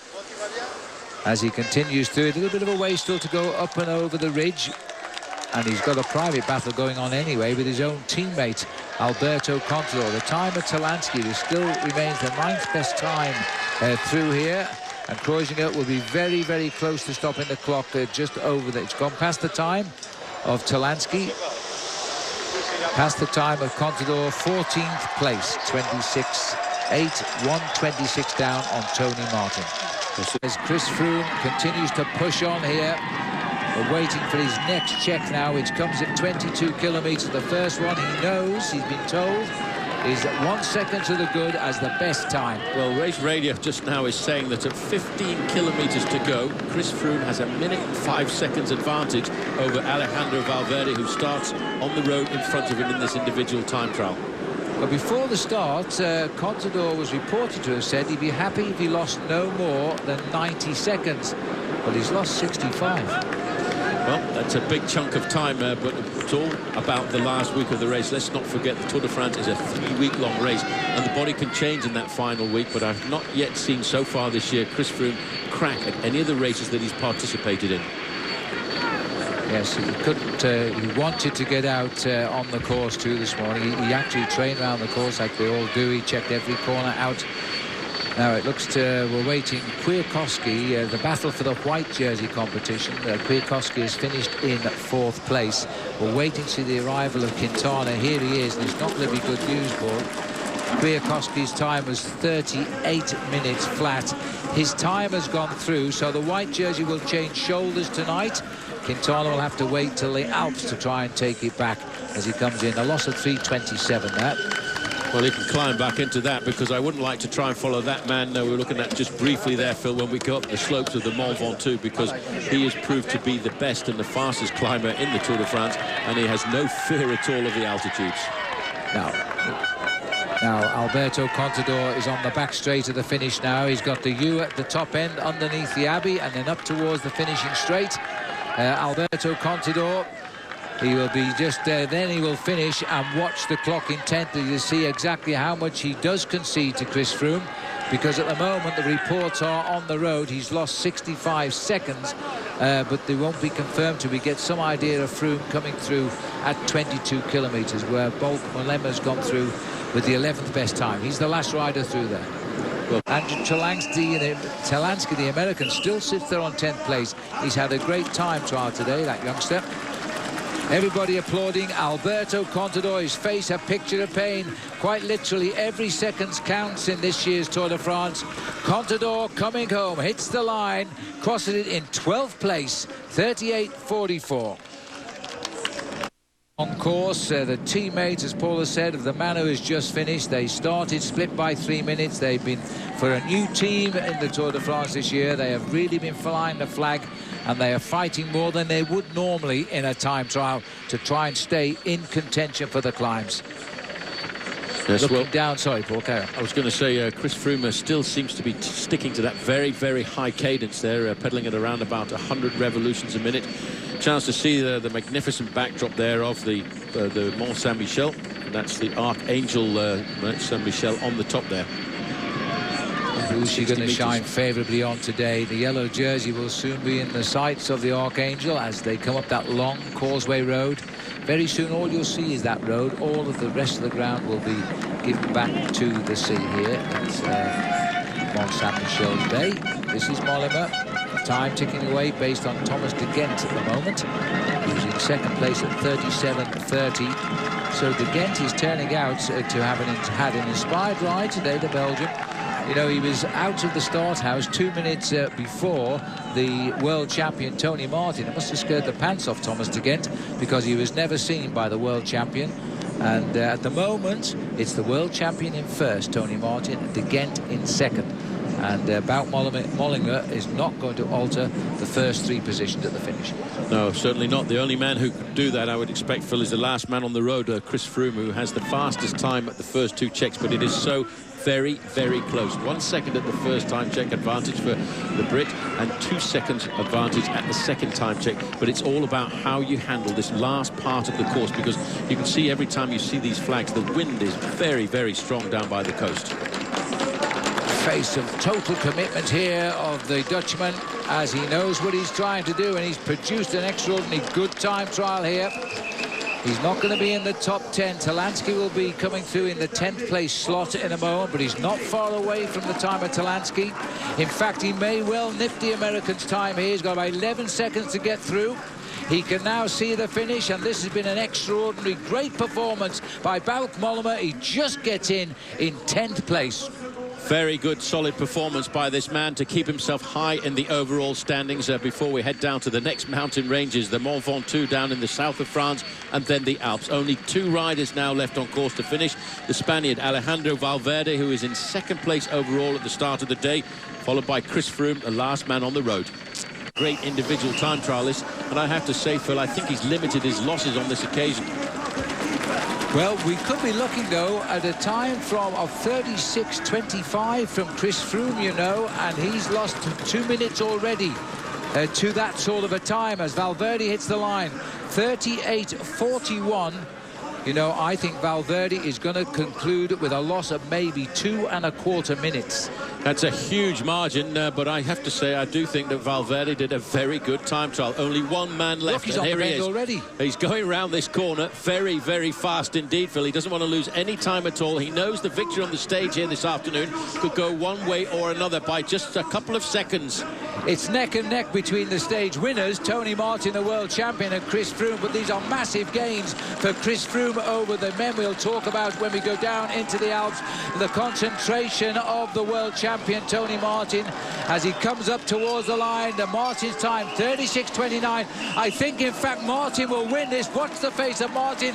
He has won the stage. He can't believe it. It has reversed. Chris Froome grits his teeth here. His gains will still be dynamic over the riders who matter. The winner of the stage will be the world champion, and he concedes 11 seconds to the world champion in the end.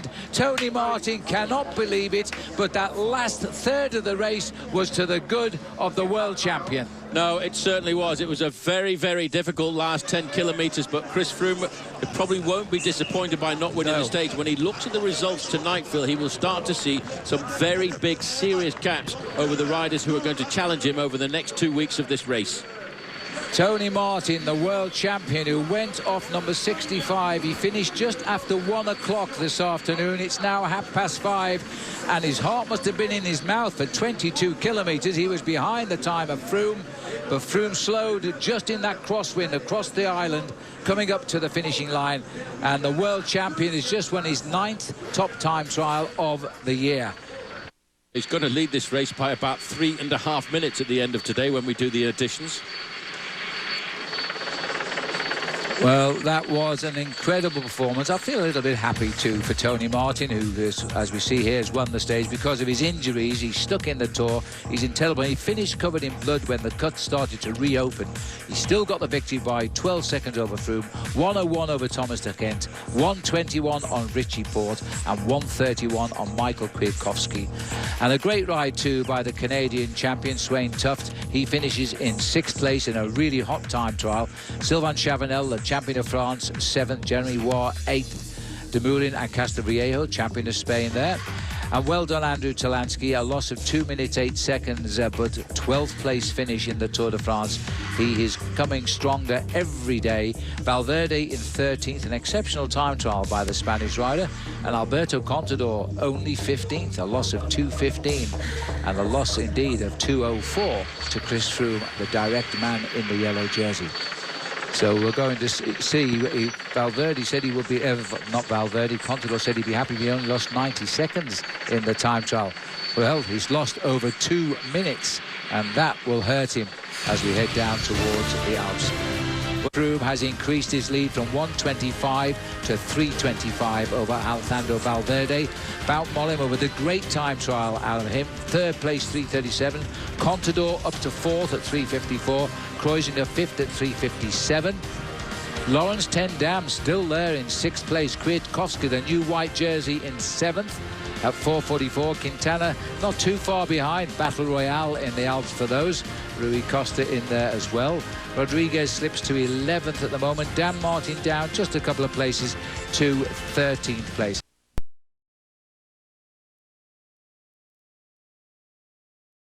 That's what it's all about. This is the days for the sprinters. Absolutely flat. Moving away from Fougères this morning through Laval. Straight dive down, southeasterly direction to Sables-sur-Sarthe, through Dutal for the feeding station, then down into Moulierne. But it's all really about the finish, because this really is, if you talk about the Alpe d'Huez being the climb for the climbers, this Tours, I think, is a finish for the sprinters. And I have to say, that is what we're looking for. Brittany is regarded as the area and the region of Les Crêpes. Well, this is as flat as a pancake here this afternoon. Yes, we're in the beautiful area of the Loire et Cher rivers here. They both come through the city of Tours, and we'll see them both on our coverage. Back to you, Todd.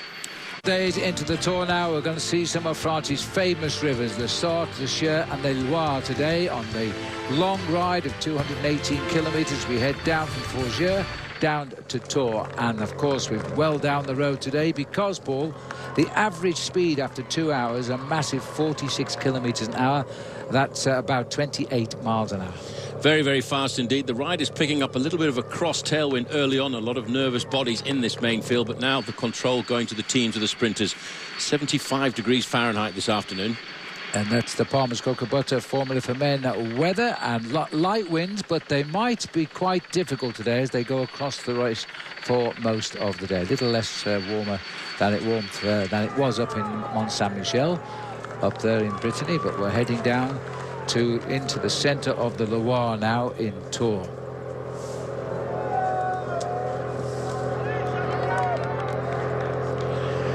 Already the team of Mark Cavendish. This is Peter Velits on the front at the moment, trying to keep this breakaway limited. We can go inside the race with TireRack.com and get our first report from Steve Perino.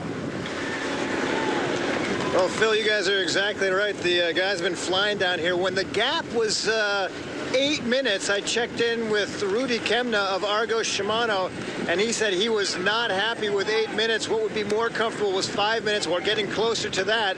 But in so doing, I can tell you that average speed of 45 kilometers to get to the chase, there are times here with that cross tailwind that these guys have been going upwards of 45 miles an hour. Yeah, I think that's the case today, and really this is a pancake flat road as they race through some beautiful countryside, but we could call this the Tour of the Chateau, as you will see as our coverage continues. This is where all the beautiful buildings centre here in the Loire. Not too many vineyards. It's famous for just 2 brands of wine. The peloton, though, are having to hold this breakaway. It's shot up to 9 minutes after 42 kilometres, and that was the warning bells. They've come through the hills on the left there, what they were, through the Ille-Vilaine. We've entered the department of the Sarthe now and racing towards Maine-et-Loire itself, where we will continue into the Indre and Loire. That's another big river, by the way, the Indre, and that'll take us down to Tours. And Froome came out top of his class there and increased his overall lead in this race to a very comfortable 3 minutes and 25 seconds over the Spanish rider Alejandro Valverde. Now we've had a crash here at the back of the race.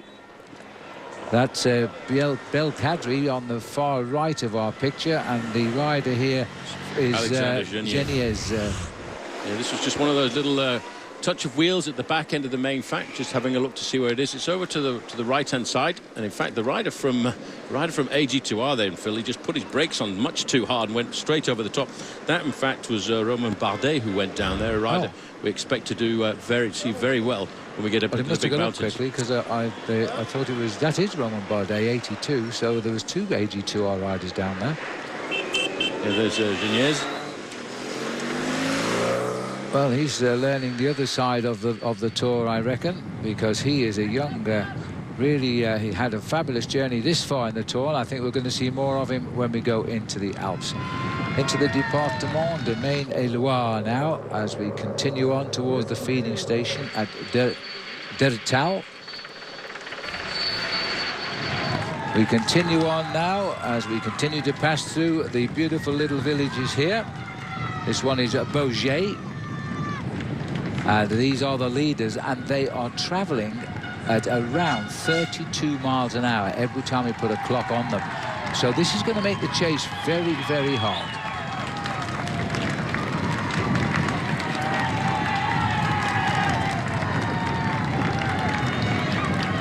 Cheers to this narrow street in the beautiful town of Beaugé. Yeah, an interesting story about this area here, Phil, because if you go back to the 11th century, this was part of the Vieille Beaugé, and there was a knight here called the Falconera, or the Black Falcon, and he was renowned as being the untamable Count of Anjou, and he added the region of Tours to many of his territories, but he was from this area here, from the town of Beaugé. As we pan in on the peloton now, the pace has to be hard here. This is still Smukelis, still hanging near the back of the race. As you know, he's come back up to the tail of the peloton now, so he's at 3 kilometres. The leaders are coming up to the last kilometre, so it's just a 2-kilometre gap between Break and the others. 1,000 metres to the sprint. The 5 leaders are under it. The peloton's just gone through 3,000 metres. Now, these riders up front are going for the 20 points for the win in the green jersey competition. They're not interested in it, but there are cash prizes as well. That they're certainly interested in. The peloton is what we're interested in, to see if Sagan and Cavendish go head-to-head with Greipel and Kittel. I don't think those guys out in the lake there, Phil, I don't think they will have the speed to keep up with the main field here this afternoon, but maybe they're training for the next Tour de France triathlon. That's the Pinsmail Lake. It's a dam, actually, just outside of the town of Relay, where we're now going through. It's the long, straight road. Can't quite see that far ahead. There we are for you. 500 metres to go. Now, Gavazzi is a very, very good sprinter here. He's the rider in the colours of Astana. He's number 65. Watch out for the mauve colours of Mori. He's a good sprinter as well. And expect an early move. Oh, I did it before I said it. Expect the early move from one Antonio Fletcher. It is so typical of him. But he hasn't caught out Gavazzi, because Gavazzi in the turquoise shorts there of Team Astana is straight onto the wheel of the Spaniard. Yes, and I think he's locked in there enough to beat the Spanish rider. Juan Antonio Fletcher, here he comes away. Francesco Gavazzi of Astana, an Italian, of course, wandering around the road, but he'll get the 20 points. He wasn't looking for that. He was looking for the €1,500 first prize. Well, that's what he was looking for. That's what he was waiting. But later on, Phil, in a couple of minutes' time, we are going to see a big battle royale of the teams of the sprinters, the guys trying to win the points competition. What a great road this is for a sprint. Dead straight as well. So we should be treated to a great sprint from the peloton in about 3 minutes' time. Well, no competition at all for Gavazzi, getting himself he made the move at the right time, and getting across the line for third place was Manuel Mori, just ahead of De La Place from Sojason.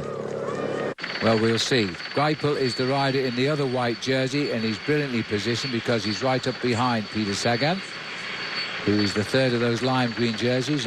Cavendish is off to the right. He's just ahead. Is shoulder to shoulder with both Greipel and Peter Sagan. Now, normally we don't see Marcel Kittel bother with these. Kittel hasn't bothered with these green jersey sprints. Now the lead-out men checked on Cavendish, on Sagan, and Sagan is now in front of Mark Cavendish as they start the sprint for the line here. The lead-out man is Stegmans again.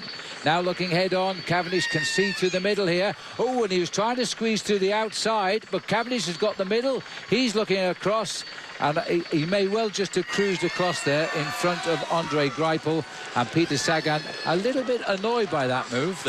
There was a little bit of disorganisation in that sprint. It was Danny Van Poppel on the right here, and he crushes out Sagan. Yes, Sagan was not very happy about that at all, because he just closes the door there. You can see on the right-hand side, he pushes him up against the barriers, but that opens the door on the other side of the road for Cavendish and Greipel to go head-to-head. In fact, it was Chris Bockmans of the team there on the left in the blue.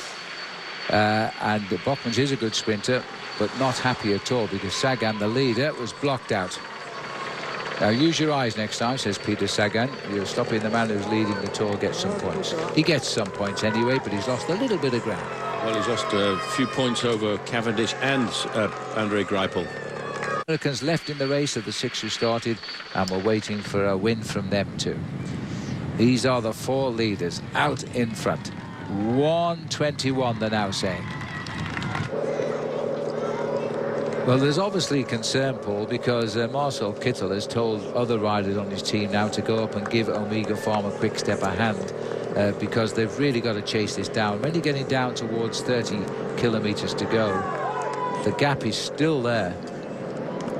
Well, the most of the work over the last 10 minutes has been done by Omega Pharma Quickstep, 38%, with a lot of help coming from Lotto Belisol at 34%. Sky Pro Cycling have been to the front because they just want to make sure this race keeps bowling along, with only 8% of the work so far being done by Team Argos Shimano. And I think that's why, Phil, they've had the nod from Marcel Kittel.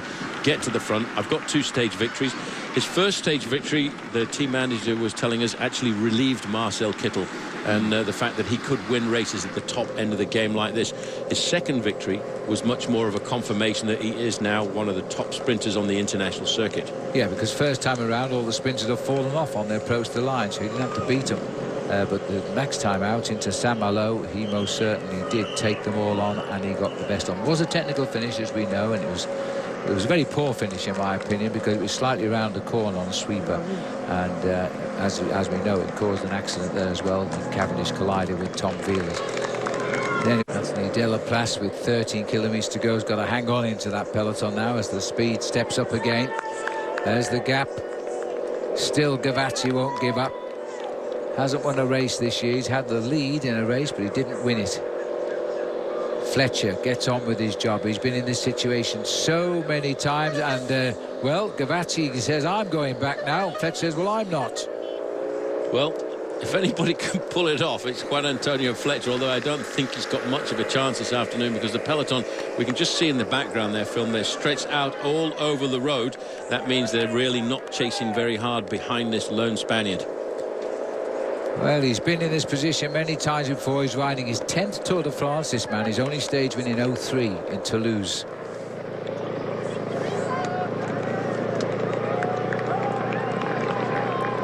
So there goes Gavazzi back into the pack, saying, watch me guys, don't wipe me out when you come through. The rider's warning, the slow man is passing down the inside.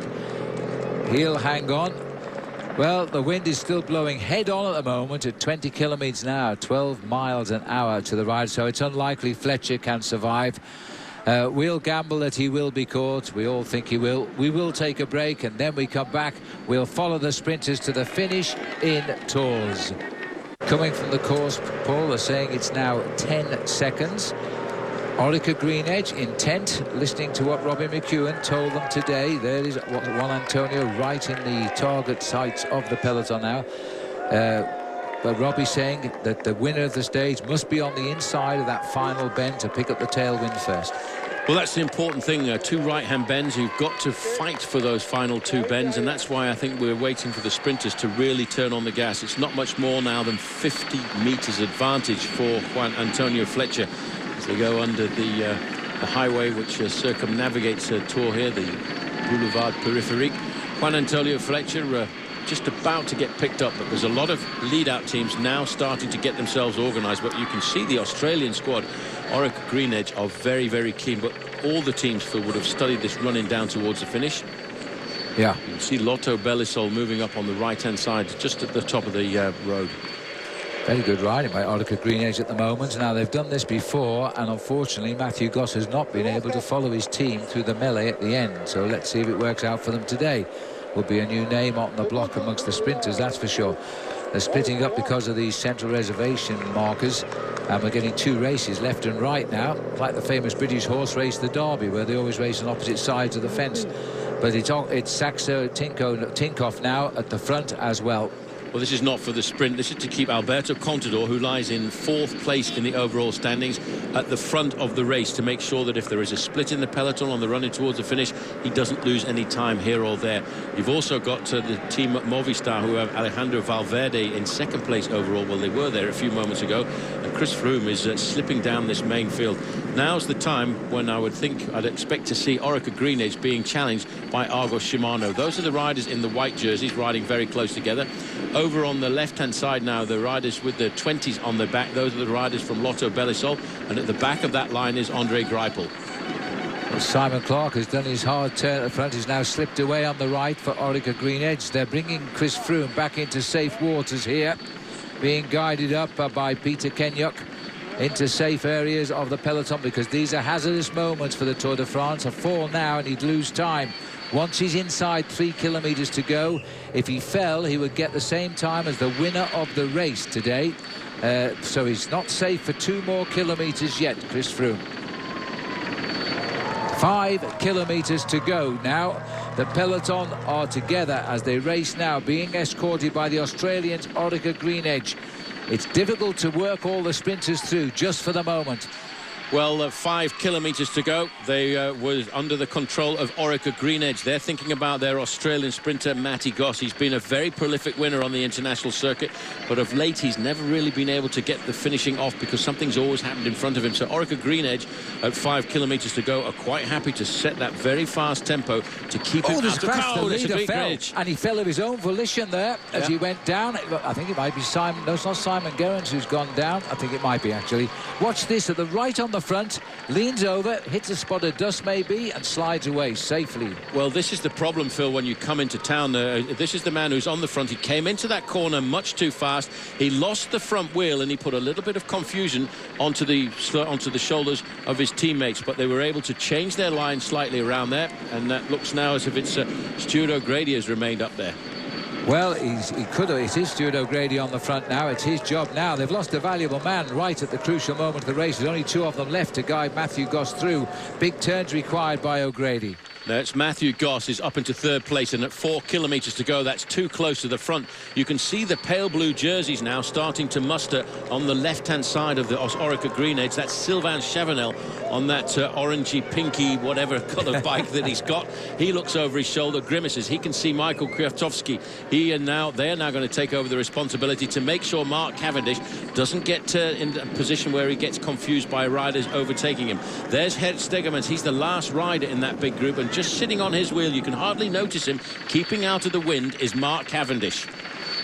Yes, a big turn this by Chavanel as they all dive to the right here to get the advantage of the corner.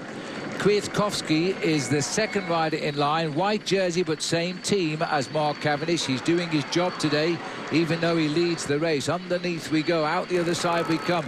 Everybody now trying to reposition. The 3rd green jersey in a picture is Peter Sagan, holding on to position at the front. Well, they're all now having to battle for position. That's what you have to do when you're a sprinter. You've got to take a few risks. You can't put your hands anywhere near the brakes. If you do, it's a sign of weakness to the other guys who are challenging you. And if you touch your brakes at a moment like this, you slip back down in that line 10, 15, 20 places, then have to use a lot of energy to get back up to where you initially were. There's a new lead-out line forming on the left-hand side. The white jerseys are Argos Shimano. That is the team of Marcel Kittel. Now momentary out of our sight again, but Marcel Kittel is bringing up the Argos Shimano boys, or rather following them up just now. Kwiatkowski on the white jersey at the front, the best young rider. There's a massive pile-up. Philippe Gilbert is down there, the world champion. This was right near the front end of the main field. A very, very nasty crash there as they all went on top of each other there. That gentleman's doing well to move his seat out of the way. Gilbert is okay. He's getting back on his bike. Well, they were all battling, Phil, for position at the front end of the main field. It was right in the about 15th to 20th place. One rider went down very, very hard indeed, but they were so closely packed together, nobody could get out of the way. Well, it's taken a little while to sort this lot out. I'm trying to look at the sprinters sat down underneath there. A lot of Lotto riders, one Sky rider on the far side as well. There are a lot of Lotto riders, and they were actually on the right-hand side at that time, Phil, trying to make them position for Andre Greipel, but still very much in control. This is Nicky Terpstra on the front now. Behind Nicky Terpstra, it's going to be the next man in that line will be Tony Martin, the winner of yesterday's stage. Well, everybody involved will get the same time as the race winner today, that's for sure. But I don't know if any of the overall riders were involved in that one now, as we've got Mark Cavendish's team versus Marcel Kittel's team right now. Tony Martin is on the inside for Omega Pharma Quickstep. They all know there are 2 right-hand bends on the run down towards the finish, and they all want the inside line on that. But it's now Argos Shimano are getting themselves a slight advantage, but Cavendish still has 3 riders in front of him. He's in the white jersey with the red, white and blue band around it, and he's sitting on the wheel of Gert Steegmans, the big lead-out man for him. He will want to try and get into the wheel of Gert Steegmans inside of the last 500 metres and hope that he can get the slingshot out of it. The one man missing is the champion of Germany. At 1 kilometre to go, Greipel is not here. He was probably involved in that crash as they try now to bring Argos Shimano up. It is going to be Kittel against Cavendish against Sagan. Well, a little bit of disorganisation. This is the first right-hand sweeper now as they come. They're looking very closely to find out where they're going to see the last sweep into the finishing line. It's Argos Shimano who are very much in control. But then on the left-hand side, you've still got Omega Pharma Quick-Step moving up. On the big rider in the pale blue jersey there is Gert Steegmans. This is the bend as Tom Wieler takes Marcel Kittel around the corner now. They swing wide. Sagan's perfectly positioned. They're picking up a tailwind for the sprint now as through the middle will be a big effort now coming. Cavendish is on Stegman's wheel on the left of our pictures. Mark Cavendish tries to come through. Can he break from the cover of Stegman's? I think he can. As Cavendish comes away now, he's chased by Marcel Kittel, but you'll never catch Cavendish at this stage of the race. But there's a second kick, and then inspiration is there, and Marcel Kittel gets 3 wins out of this year's Tour de France. What a final acceleration. And that, Paul, is what happens when you've got the confidence from 2 wins. Well, you know, he was on the wheel of Mark Cavendish, and very often it's impossible to come out of the slipstream of Mark Cavendish, but Kittel, with 2 wins under his belt previously, Phil, was very, very comfortable indeed. He was confident that he could get past him. He did that the other day when we went into Saint-Malo, and at this point, as Cavendish looks across, he knows he's lost it. Well, that's a great result for Marcel Kittel. Mark Cavendish normally in a perfect position. Could not come off. Now, normally Cavendish is unbeatable from that position, but Kittel just went so well. I think we'll find that Greipel was involved in that crash because most of his teammates seem to be on the floor. Yeah, well, that was an ideal lead-out coming from Gert Steegmans. It was a great move by Mark Cavendish, but I have to say, Kittel is proving to be the new star on the block. How it's turning around for him. He was never counted as the top sprinter because he could never handle Mark Cavendish. Well, he seems to be getting over that phobia right now, because this is a terrific win. And don't forget that Tom Wieler was his lead-out man, the man that was in collision with Cavendish 48 hours ago in Saint-Malo. Simon Gerrans just over on the left-hand side. I think I just spotted Andre Greipel, Phil, coming across the line from the commentary position here. So almost certainly he was involved in that crash because Team Lotte were all on the right-hand side of the road, and that's where the crash happened. Now, all of these riders will be given the same time today because their positions count, but it'll be the same time as Kittel today because the crash was well inside the last 3 kilometers of the race. Froome was very well up as well. He took part in the sprint simply because he kept out of trouble. Wasn't interested in taking part with the shoulder to shoulder. Here we go now. Congratulations to Marcel. Well, that was a perfectly timed sprint. He had the confidence to come out of the wheel of Mark Cavendish, and there's a lot of riders here coming up to the line from Radio Shack. Yeah. And they were also delayed by that crash. And as you said, Phil, because of that accident at the finish inside of the last 3 kilometers, Andy Schleck, second and third from the left-hand side. Because of the position, Chris Froome, well, he was riding very, very safely. That crash happened just behind Chris Froome, which is why he was battling at the front. You can see the yellow jersey there, Phil, just in about 12th or 15th position behind a teammate. The crash is right behind him. This is why the guys who are up in the overall standings want to ride near the front of the main field in these bunch sprints, which can be very, very dangerous indeed. The gentleman carrying his chair there cannot believe he chose the best spot in the house to see the action in the Tour de France today, but they just stacked up on the road there. This is Marcel Kittel, 3 stage wins, Paul. This guy last year was leading the Tour de France after 4 or 5 days. Now look at it. Yeah, no. The Sky guys coming in. Their job was done for the day. But they look okay. Geraint Thomas in the centre there, and the white sunglasses coming in. Boyson Hagen on his little 2-way radio. At least I hope he's on his 2-way radio. Or is he holding his shoulder there? That may be a visit to the doctor for Boyson Hagen. Well, there you got the photo finish there. You can see it's a good half-a-wheel victory by Marcel Kittel over Mark Cavendish. And third place going to Peter Sagan. Sagan doing a good job to consolidate his lead in the points competition. Mark Cavendish will move a little bit closer, but I think he will be a little disappointed with that. Yes, he will, because he was in the perfect position. And he was passed. And normally Mark Cavendish does not get passed. Well, I'll tell you one thing here. Just watch this sprint again, Phil, and this is the mistake that I think that Mark Cavendish made. He's got the lead out there from Gert Steegmans. It's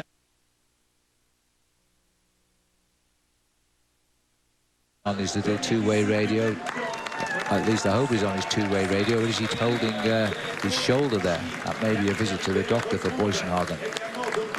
Well, there you got the photo finish there. You can see it's a good half-a-wheel victory by Marcel Kittel over Mark Cavendish.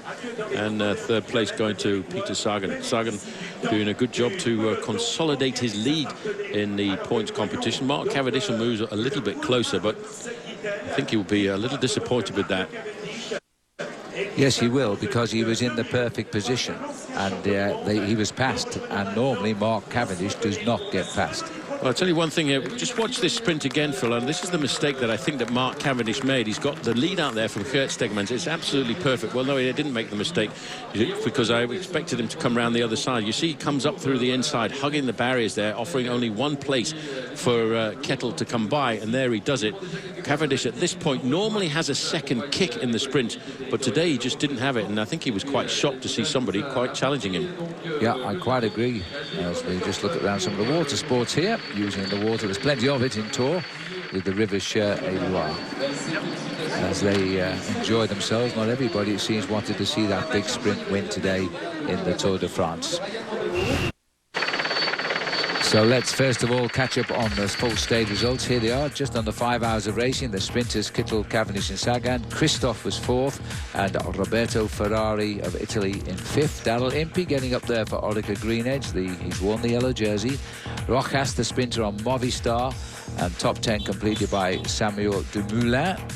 Gert Stegmans, who led out Cavendish, slipped away and crossed the line 12th.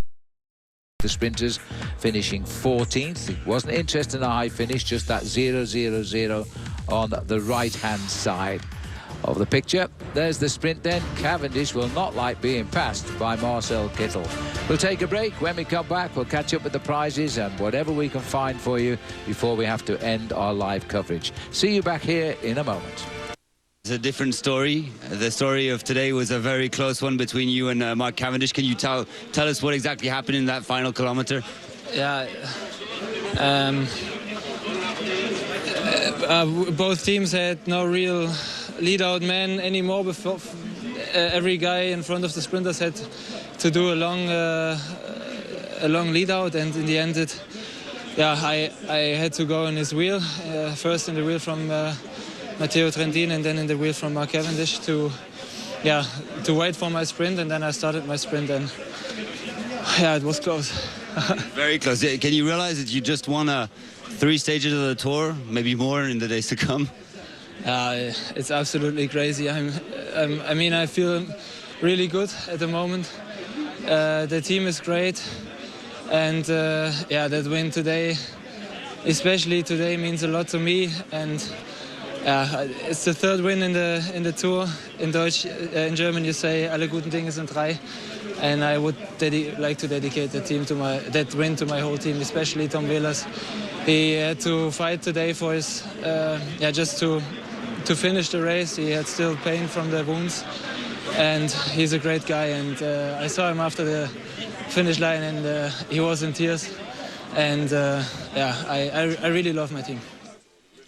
Yes, all good things comes in threes, he said. Let's have a look at the Michelob Ultra overall standings. No change at all after the time trial yesterday. They all get the same time today.